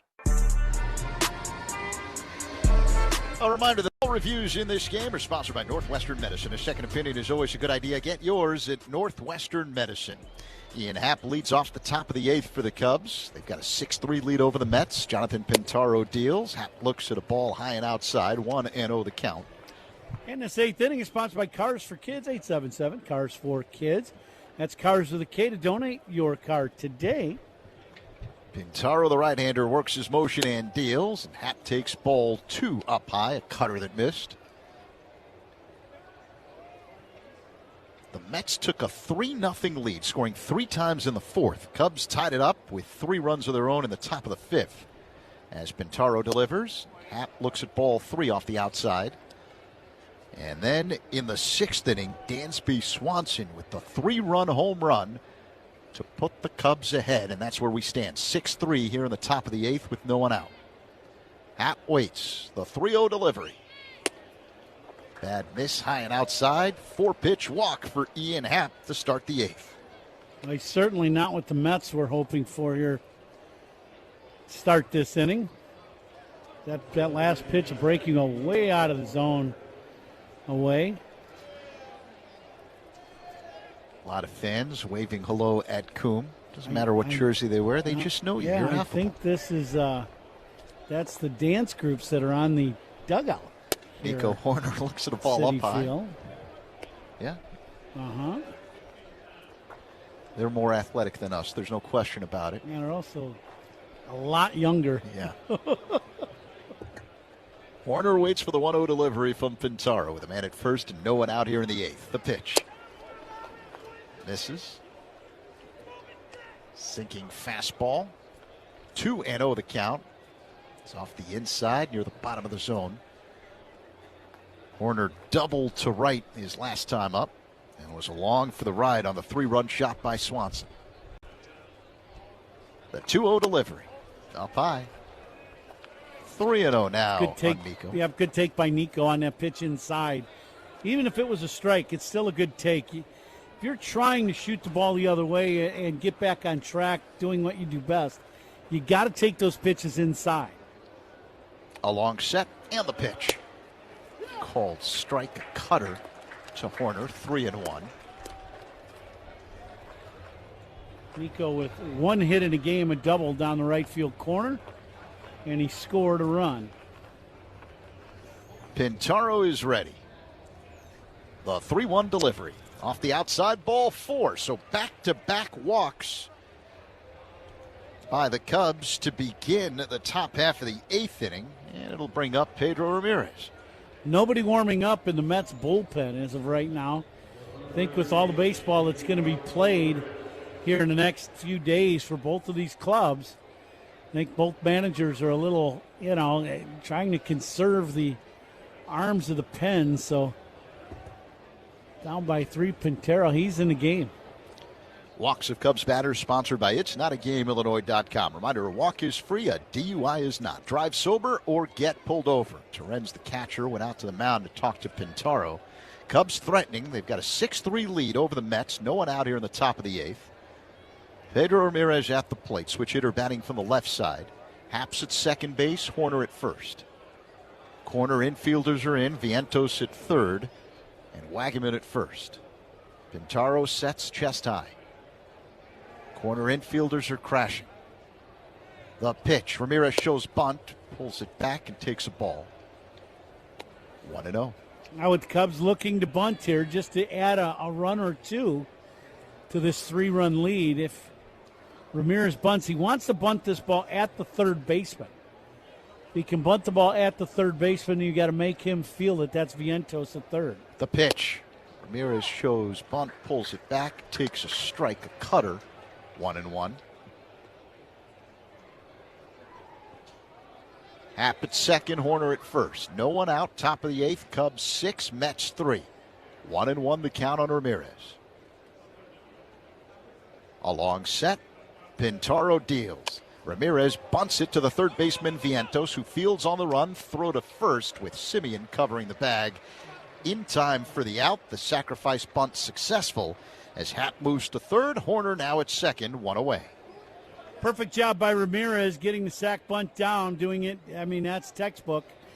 You want to bunt this ball and make the third baseman come in to field it. That way there's no chance of getting the force out at third base. So, excellent job by Ramirez. Miguel Amaya at the plate. And there was a pirate on the board instead of Amaya's picture. The pitch is taken for a strike. Mets with the infield in. When I say a pirate, I'm not talking about like a pirate on the Caribbean. I'm talking about a Pittsburgh pirate. Infield in now. Miguel's got to get a pitch out over the plate and drive this ball to the middle of the field. With men at second and third and 1 away. Pintaro delivers. Amaya swings and fouls it out of play off to the right. Count is 0-2. And now there's just a giant picture of Miguel Amaya on the board. Just a giant picture. You don't know the score of the game. You don't know the count, how many outs. You just know that Miguel Amaya looks like Miguel Amaya on the board. Here's the pitch. Amaya taps it foul off to the left. I would be startled if there was a picture of me that big. This is one of the biggest video boards that there is in sports, not just in Major League Baseball. That is a monster-sized picture of Miguel Amaya. The next pitch in the dirt, blocked by Terens. Runners stay where they are. Happ at third, Horner at second base. Pretty nice block by Terens, and it slider down and away. I wonder if Miguel is admiring the picture on the board. Bet he doesn't even know what's up there. He's trying to knock in a run right now. You can't miss it, though. He's smiling in the picture. All right, Pintaro's ready. Here's the pitch. Oh, it hits Amaya. You could hear him scream. Is he okay? Yeah, I think it got him in that pad in his arm, that tricep pad. So they cover their elbow as this pitch goes up and in, and it does. It catches him right in the elbow. Yep. But it's covered, so.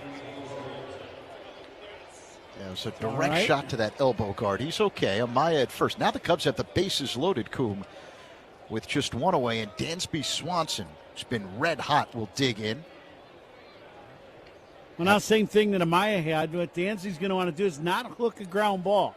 You really want to try to drive this ball to the middle, to the gaps, whether it be left center or right center. Just one away, infield in. The pitch to Swanson. Swing and a miss at a cutter. 0-1. Yeah, Dansby chased that pitch. That was up and in. Happ at third base, Horner at second, Amaya at first. Infield in for the Mets. Swanson homered last night, homered again today. 0-1 the count. And the pitch. Off the outside. 1 ball, 1 strike.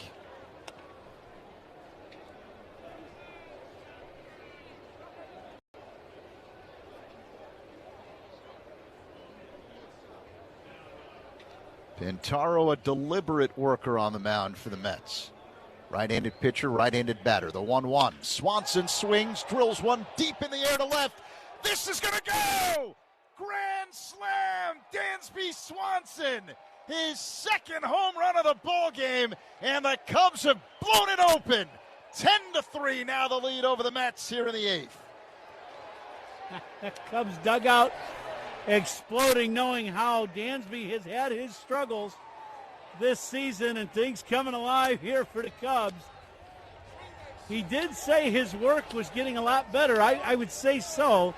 Here all of a sudden this work that he's been doing in the cage is paying off. This is another breaking ball. And once again, he lets this ball get to him and then just hammers this ball as he covers this breaking pitch. Oh, it might have been a fastball, actually, now that I see it again. But this ball is crushed to the upper deck in left. What a shot by Dansby Swanson. A 418-foot drive for the grand slam as Pete Crow Armstrong takes a ball way outside. 1-0 the count. A 10-3 lead for the Cubs over the Mets here in the 8th. The pitch is a called strike fastball, and Pete's going to challenge this. The previous pitch was called a strike. The batter is challenging. It's on the inside edge, and it clipped the zone right along the call is confirmed. Chicago inside has edge at the bottom of the zone. So the Cubs lose a challenge. Dansby Swanson with 3 home runs and 10 RBIs over the first 2 games of this series. The pitch. Crow Armstrong fouls it off to the right. 1-2. Think he's feeling better right about now? Man, oh man.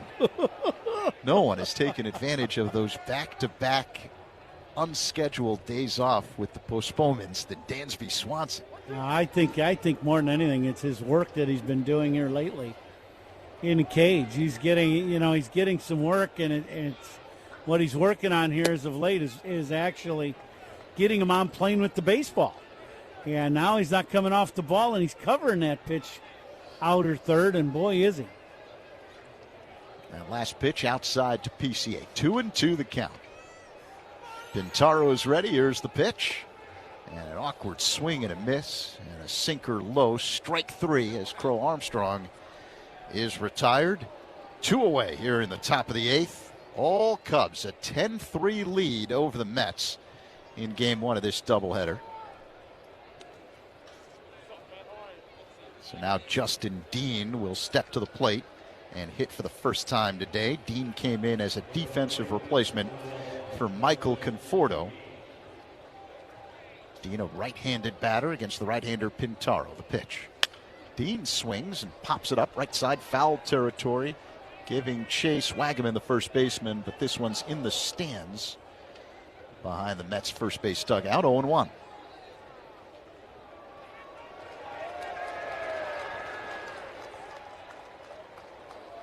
I tell you, this is one of those ball games where going into the game, you know, the way McLean's been throwing, you knew you were going to have a tough day, and now the Cubs have blown this game wide open. What a great start to the day.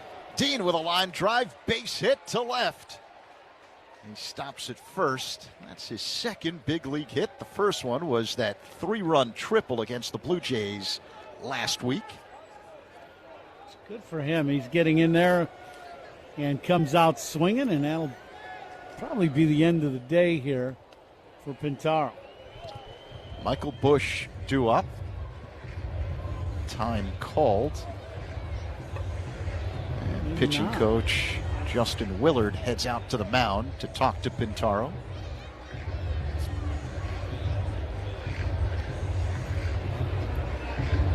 See, the reason why is this, you know, game yesterday, 2 today, game tomorrow.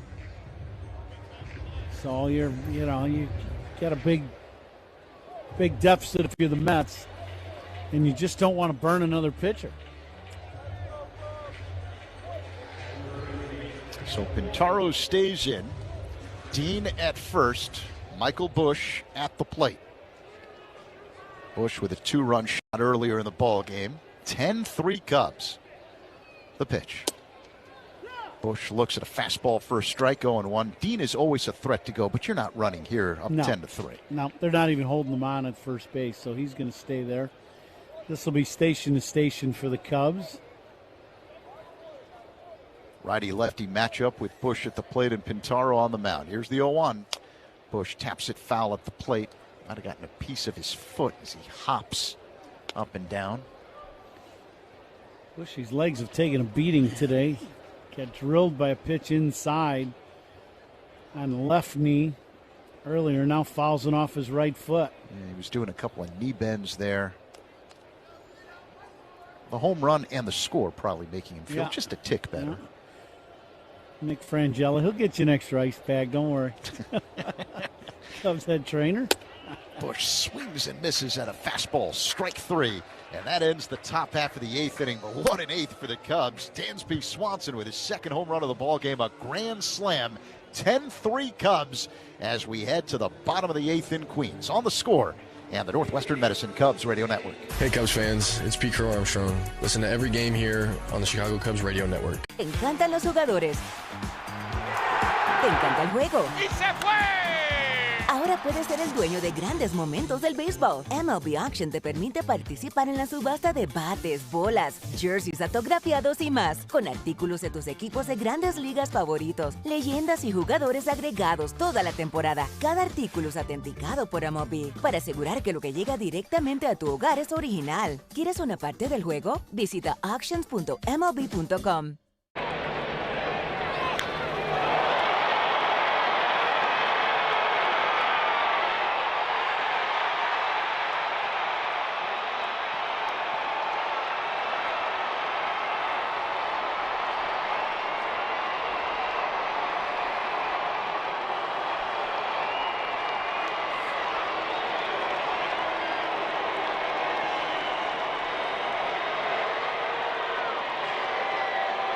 All your favorite games from MLB Play are back, bigger, bolder, and better than ever. Test your skills with daily puzzles like MLB Pickle, the Ultimate Mystery Player Challenge, and Immaculate Grid, where stats and strategy collide. Then in Spinball, build your roster, take on your friends, and compete for the weekly prize. Or be the first to beat the streak and hit your way to the $5.6 million jackpot. Plus, the all-new Daily Walk-Off. Lock in your players by category for the walk-off win.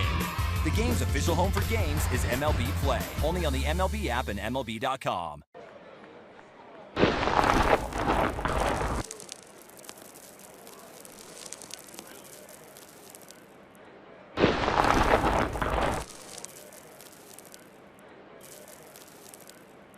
Game one of a doubleheader in New York. 10-3 the lead over the Mets.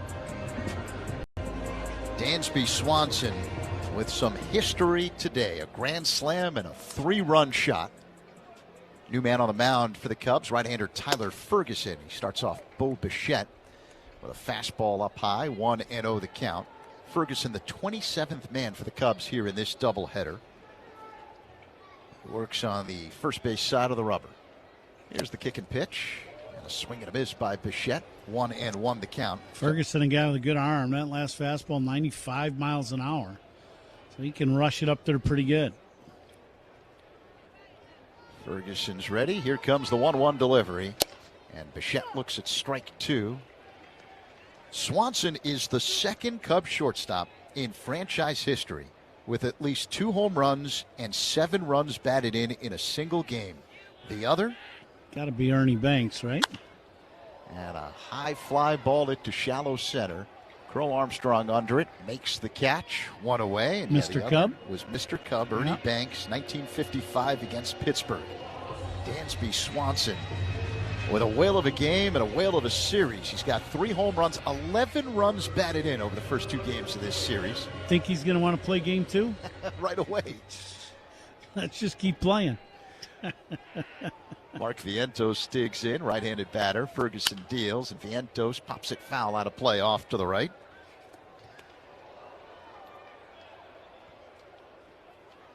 Time to see how we did with our guesses in the Binny's Beverage Depot attendance game.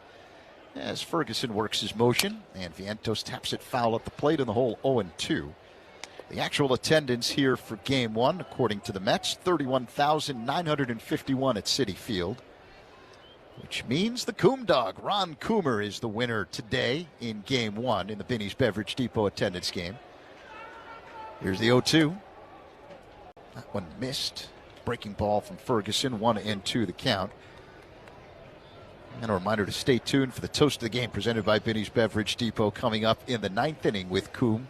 I have a feeling I know who's going to win. Yeah, I like our chances to get this one right. Vientos swings and misses, strike 3. As Ferguson gets him with a heater, 2 away. Could be back-to-back. I think he was the guy last night, too. Yeah, Swanson had 2 hits, 4 runs batted in, including a 2-run shot in last night's ball game. He's done much better today with 2 home runs, including a grand slam, 7 runs batted in. And he joins Ernie Banks in Cubs history, so that's pretty special. Anytime your name is associated with Ernie Banks with stats with the Cubs, it's a good thing. Francisco Alvarez at the plate. The pitch is taken for strike. Slow-moving sweeper from Ferguson that floated into the zone, 0-1. Stay tuned for the Old National Bank Cubs radio postgame show, the official bank of the Cubs radio network. The pitch. Breaking ball low, 1-1 the count. Judson Richards will have all the highlights from Game 1 of this doubleheader. And then the pregame show prior to game number 2 comes your way at 5:35. The 1-1. Called strike. Another breaking ball from Ferguson. 1-2 on Alvarez. Alvarez bailing out on that last slider. He didn't want no part of it, and it caught the outside corner. Ferguson peers in. He gets the sign from Amaya. Acknowledges, puts the ball in the glove, sets chest high, works his motion and deals. And this one's foul back, 1-2. Alvarez is going to have to check for his thumb. Might be sitting right down there in front of Amaya. He swung at that pitch, boring in on him. That one almost hit him right in the hands. I don't even think the ball got pine tar on it. It was in so far. See, you can laugh. I never hit. Yeah, that's all right. That one was funny. The 1-2 up high to Alvarez. 2 balls and 2 strikes. Time to check the out-of-town scoreboard, sponsored by Club Citgo. Download the Club Citgo app. Save 23 cents per gallon on your first fill-up. Final on the board, Marlins double up the Rangers 4-2. Otto Lopez, a 2-run shot as Alvarez swings and misses. Strike 3 as Ferguson gets him with a slow-moving breaking ball. Mets go down in order in the 8th. We head to the 9th. Cubs up big, 10-3 over the Mets. On the score, the Northwestern Medicine Cubs Radio Network.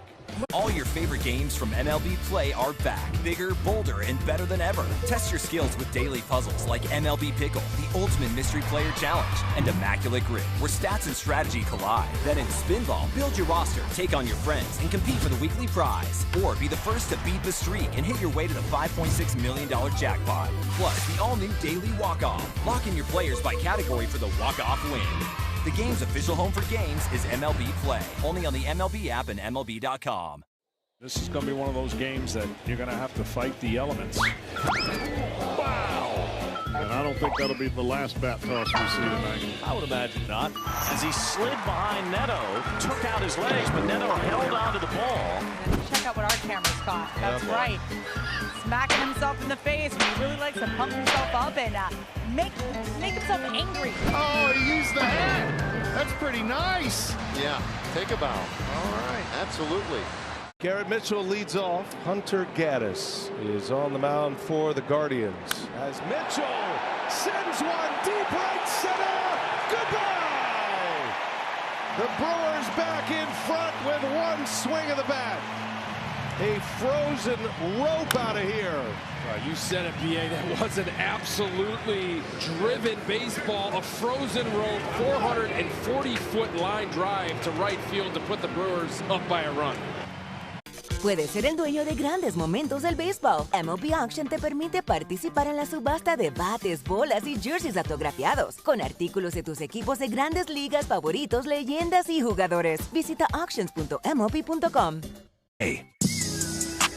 It's game one of a doubleheader in New York. We get set for the top of the ninth here at Citi Field in Queens. And the Cubs leading the Mets 10-3. The ninth inning is sponsored by Circa Resort and Casino. Get ready for the time of your life.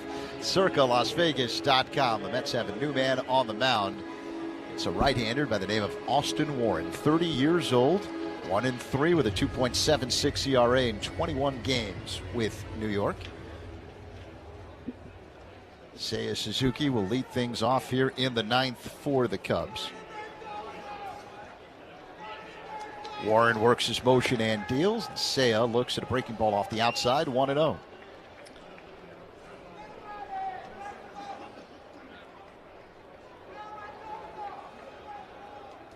Suzuki is 0 for 4 today. The pitch.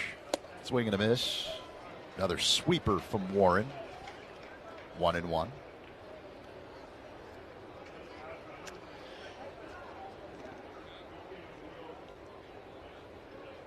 And now the pitch. Up high. 2-1. Stolen bases by the Cubs today. They're sponsored by Turo. Chicago's hometown tire. Get called safe with Turo tires. Find yours at Turo.com.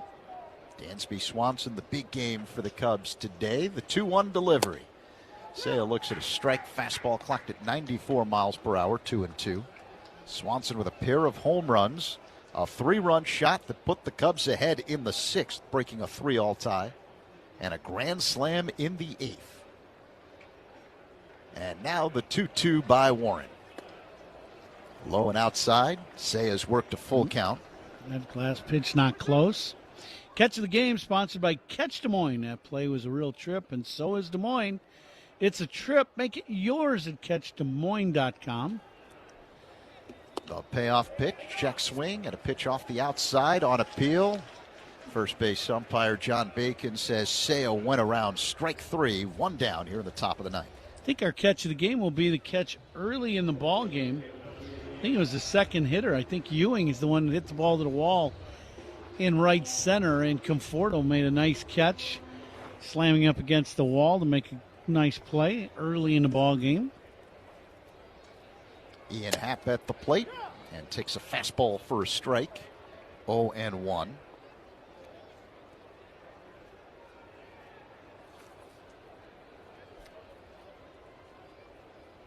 Warren rocks back the kick and pitch.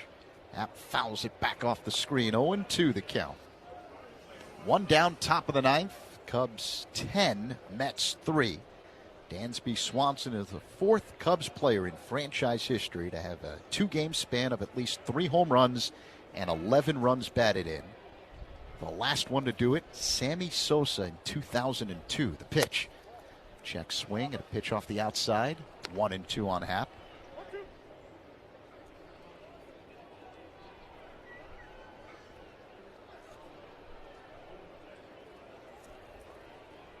The 1-2 delivery.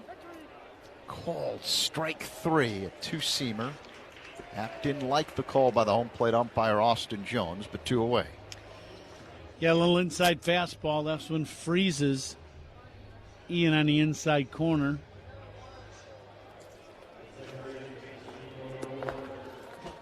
So 2 down. Nico Horner at the plate. 10-3 Cubs over the Mets. Game 1 of a doubleheader. And the pitch. Horner looks at a strike. Nico has reached base twice today. Doubled and scored a run in the 6th inning. Walked and scored a run in the 8th. 0-1, a quiet City Field here in the 9th. As Warren works his motion and deals. This is off the outside with a fastball. Well, they said there were 31,900 here. I would bet they're probably, would you say half of that actually in the ballpark at one time earlier today? This game get a little lopsided and some fans have left. Horner lines one right to Simeon, who makes the catch for out number 3. Cubs go down in order in the top of the 9th. Middle 9, 10-3 Cubs on the score in the Northwestern Medicine Cubs Radio Network. Hey Cubs fans, it's Alex Bregman. Listen to every game here on the Chicago Cubs Radio Network. Coom here. Baseball's been around. Chris Sale's 10th start of the season was a beauty. He goes 7 innings, giving up just 1 run, and he is in line for his first win against the Marlins. An outstanding outing tonight by Trey Savage. 6 innings, 2 hits, did not walk a batter, struck out 8, kept the Yankees off the scoreboard. 11 strikeouts from Kyle Harrison. Matching a career-long outing for Kyle Harrison and a dominant 2-hit shutout for the left-hander. Wow. Outman over. Outman with the dive! Superman hit-saving play by James Outman. Ryan drops his glove on the mound and gives James Outman a standing ovation. First pitch of the game, the pitcher hits it out. A living, breathing statue, Shohei Ohtani.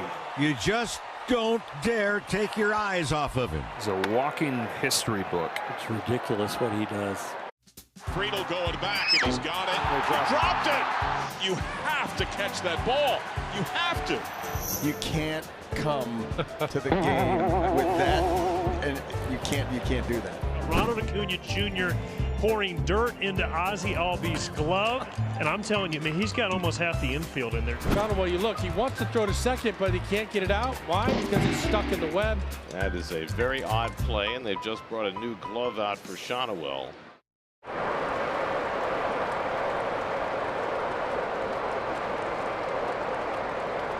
Fitting at Suits2020.com.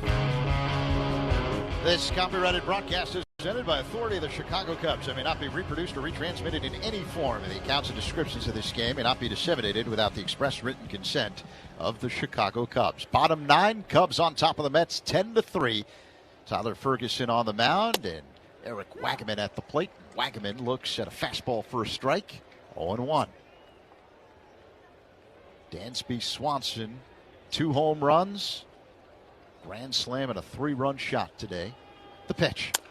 And check swing, bouncing ball hit on the right side. Fielded by Horner. The throw to first in time, 1 away. A good start here in the 9th for Ferguson. That's what you want.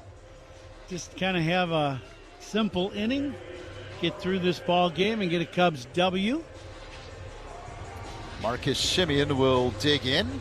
The toast of the game is presented by Binny's Beverage Depot. Binny's is the official champagne provider of the Chicago Cubs.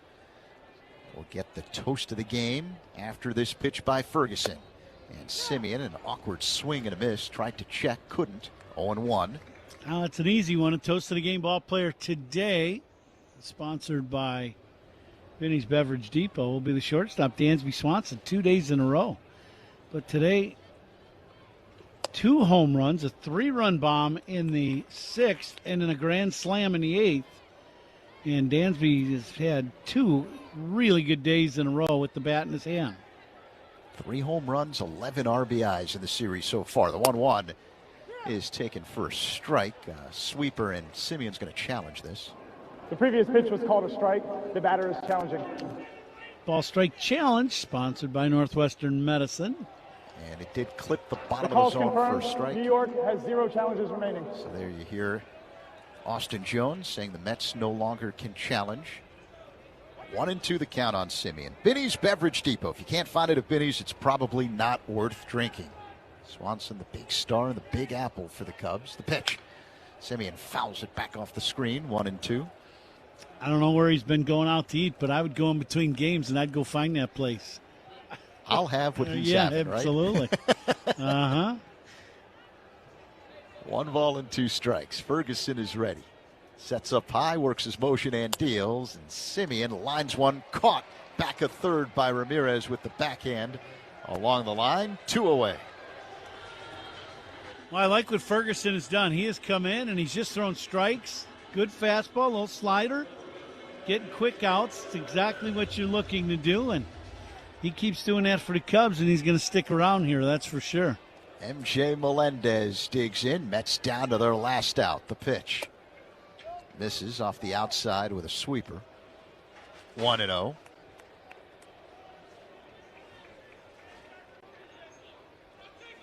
Cubs 10, Mets 3. Here's the 1-0 delivery. And Melendez fouls it back. 1-1. Shota Imanaga will get the ball for the Cubs in the nightcap.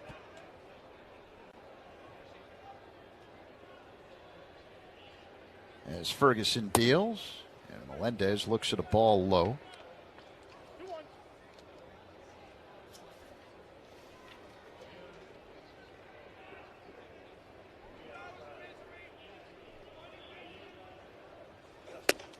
The next pitch is a big swing and a miss by Melendez. Yeah, good gas once again by Ferguson. That one 94, just under 95 miles an hour. Top of the zone. One more pitch. Cubs could be done with this ball game with a W. Ferguson peers in, sets at the belt. Now the 2-2. And a ground ball hit back of first. Fielded on one knee by Bush. Underhand toss to Ferguson, covering the bag. In time, ball game. Cubs take game 1 of this doubleheader at Citi Field, beating the Mets big 10-3. A good ball game for the Cubs, and it's one of those games where coming into this ball game, McLean had been on a real roll in his last 4 starts, but the Cubs did their job, man. Offensively, they banged the ball around the yard against them. Obviously Dansby Swanson with 2 big swings at the bat, a 3-run homer and a grand slam. Yeah, and the other guy that just pitched really good was Javier Assad. He threw 5 innings and did a great job for the Cubs, kept them in this game, and the Cubs with a big Game 1 W here in New York. A lot to like about the opener of this doubleheader here in Queens. Cubs win 10-3. Back with recap when we come back on The Score and the Northwestern Medicine Cubs Radio Network. Cubs talk on your ride home. Spiegel and Holmes, afternoons 2 to 6 on 104.3 The Score. Cancer doesn't follow a script, and neither do we. At Loyola Medicine, our experts personalize every treatment, including advanced options like intraoperative radiation therapy. With compassion and precision, we fight for better outcomes every day. At Loyola Medicine, tough is what we do and who we are. Visit loyolamedicine.org/tough. In a world of hearts for excitement, Twisted Tea's your refreshing thrill ride of flavor. The hard iced tea that's smooth, made with real brewed tea and 5% alcohol. Twisted Tea. Keep it twisted. Twisted Tea Brewing Company, Cincinnati, Ohio. Please drink responsibly. Okay, class, let's begin. Psst, love your boots. I just sold a pair like that on eBay. Oh, really? Yeah, it took like 2 seconds to list, and they sold almost immediately. I've been selling everything. The captain, Derek Sanderson Jeter, is one of the winningest players in Major League history. He was wearing these very batting gloves when he notched one of those most memorable hits, the 3,000th of his career. Are we supposed to spit in them like they do the batting gloves? No spitting. This is a non-spitting museum. He's just the second player in history whose 3,000th hit was a home run. The first was a former teammate from the Yankees' 1996 World Series championship team. But before he began his Cooperstown-bound career, Boggs would cross paths with another future Hall of Famer. September 6, 1995, the Iron Man played his 2,000th 131st consecutive game, surpassing the unbreakable record of the Iron Horse. Now that's how you pass the torch. Go to baseballhall.org to plan your visit to the National Baseball Hall of Fame and Museum in Cooperstown, New York, and catch every episode of Hall of Fame Connections on MLB.tv. All your favorite games from MLB Play are back, bigger, bolder, and better than ever. Test your skills with daily puzzles like MLB Pickle, the Ultimate Mystery Player Challenge, and Immaculate Grid, where stats and strategy collide. Then in Spinball, build your roster, take on your friends, and compete for the weekly prize. Or be the first to beat the streak and hit your way to the $5.6 million jackpot. Plus, the all-new Daily Walk-Off. Lock in your players by category for the walk-off win.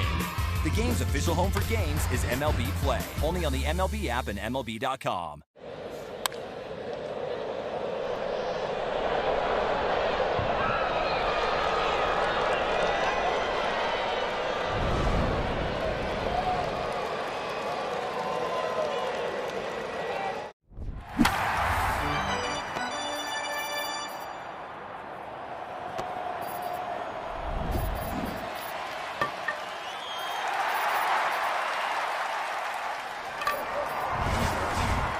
He's staying on the ball. At the end of the day, the front side is staying closed.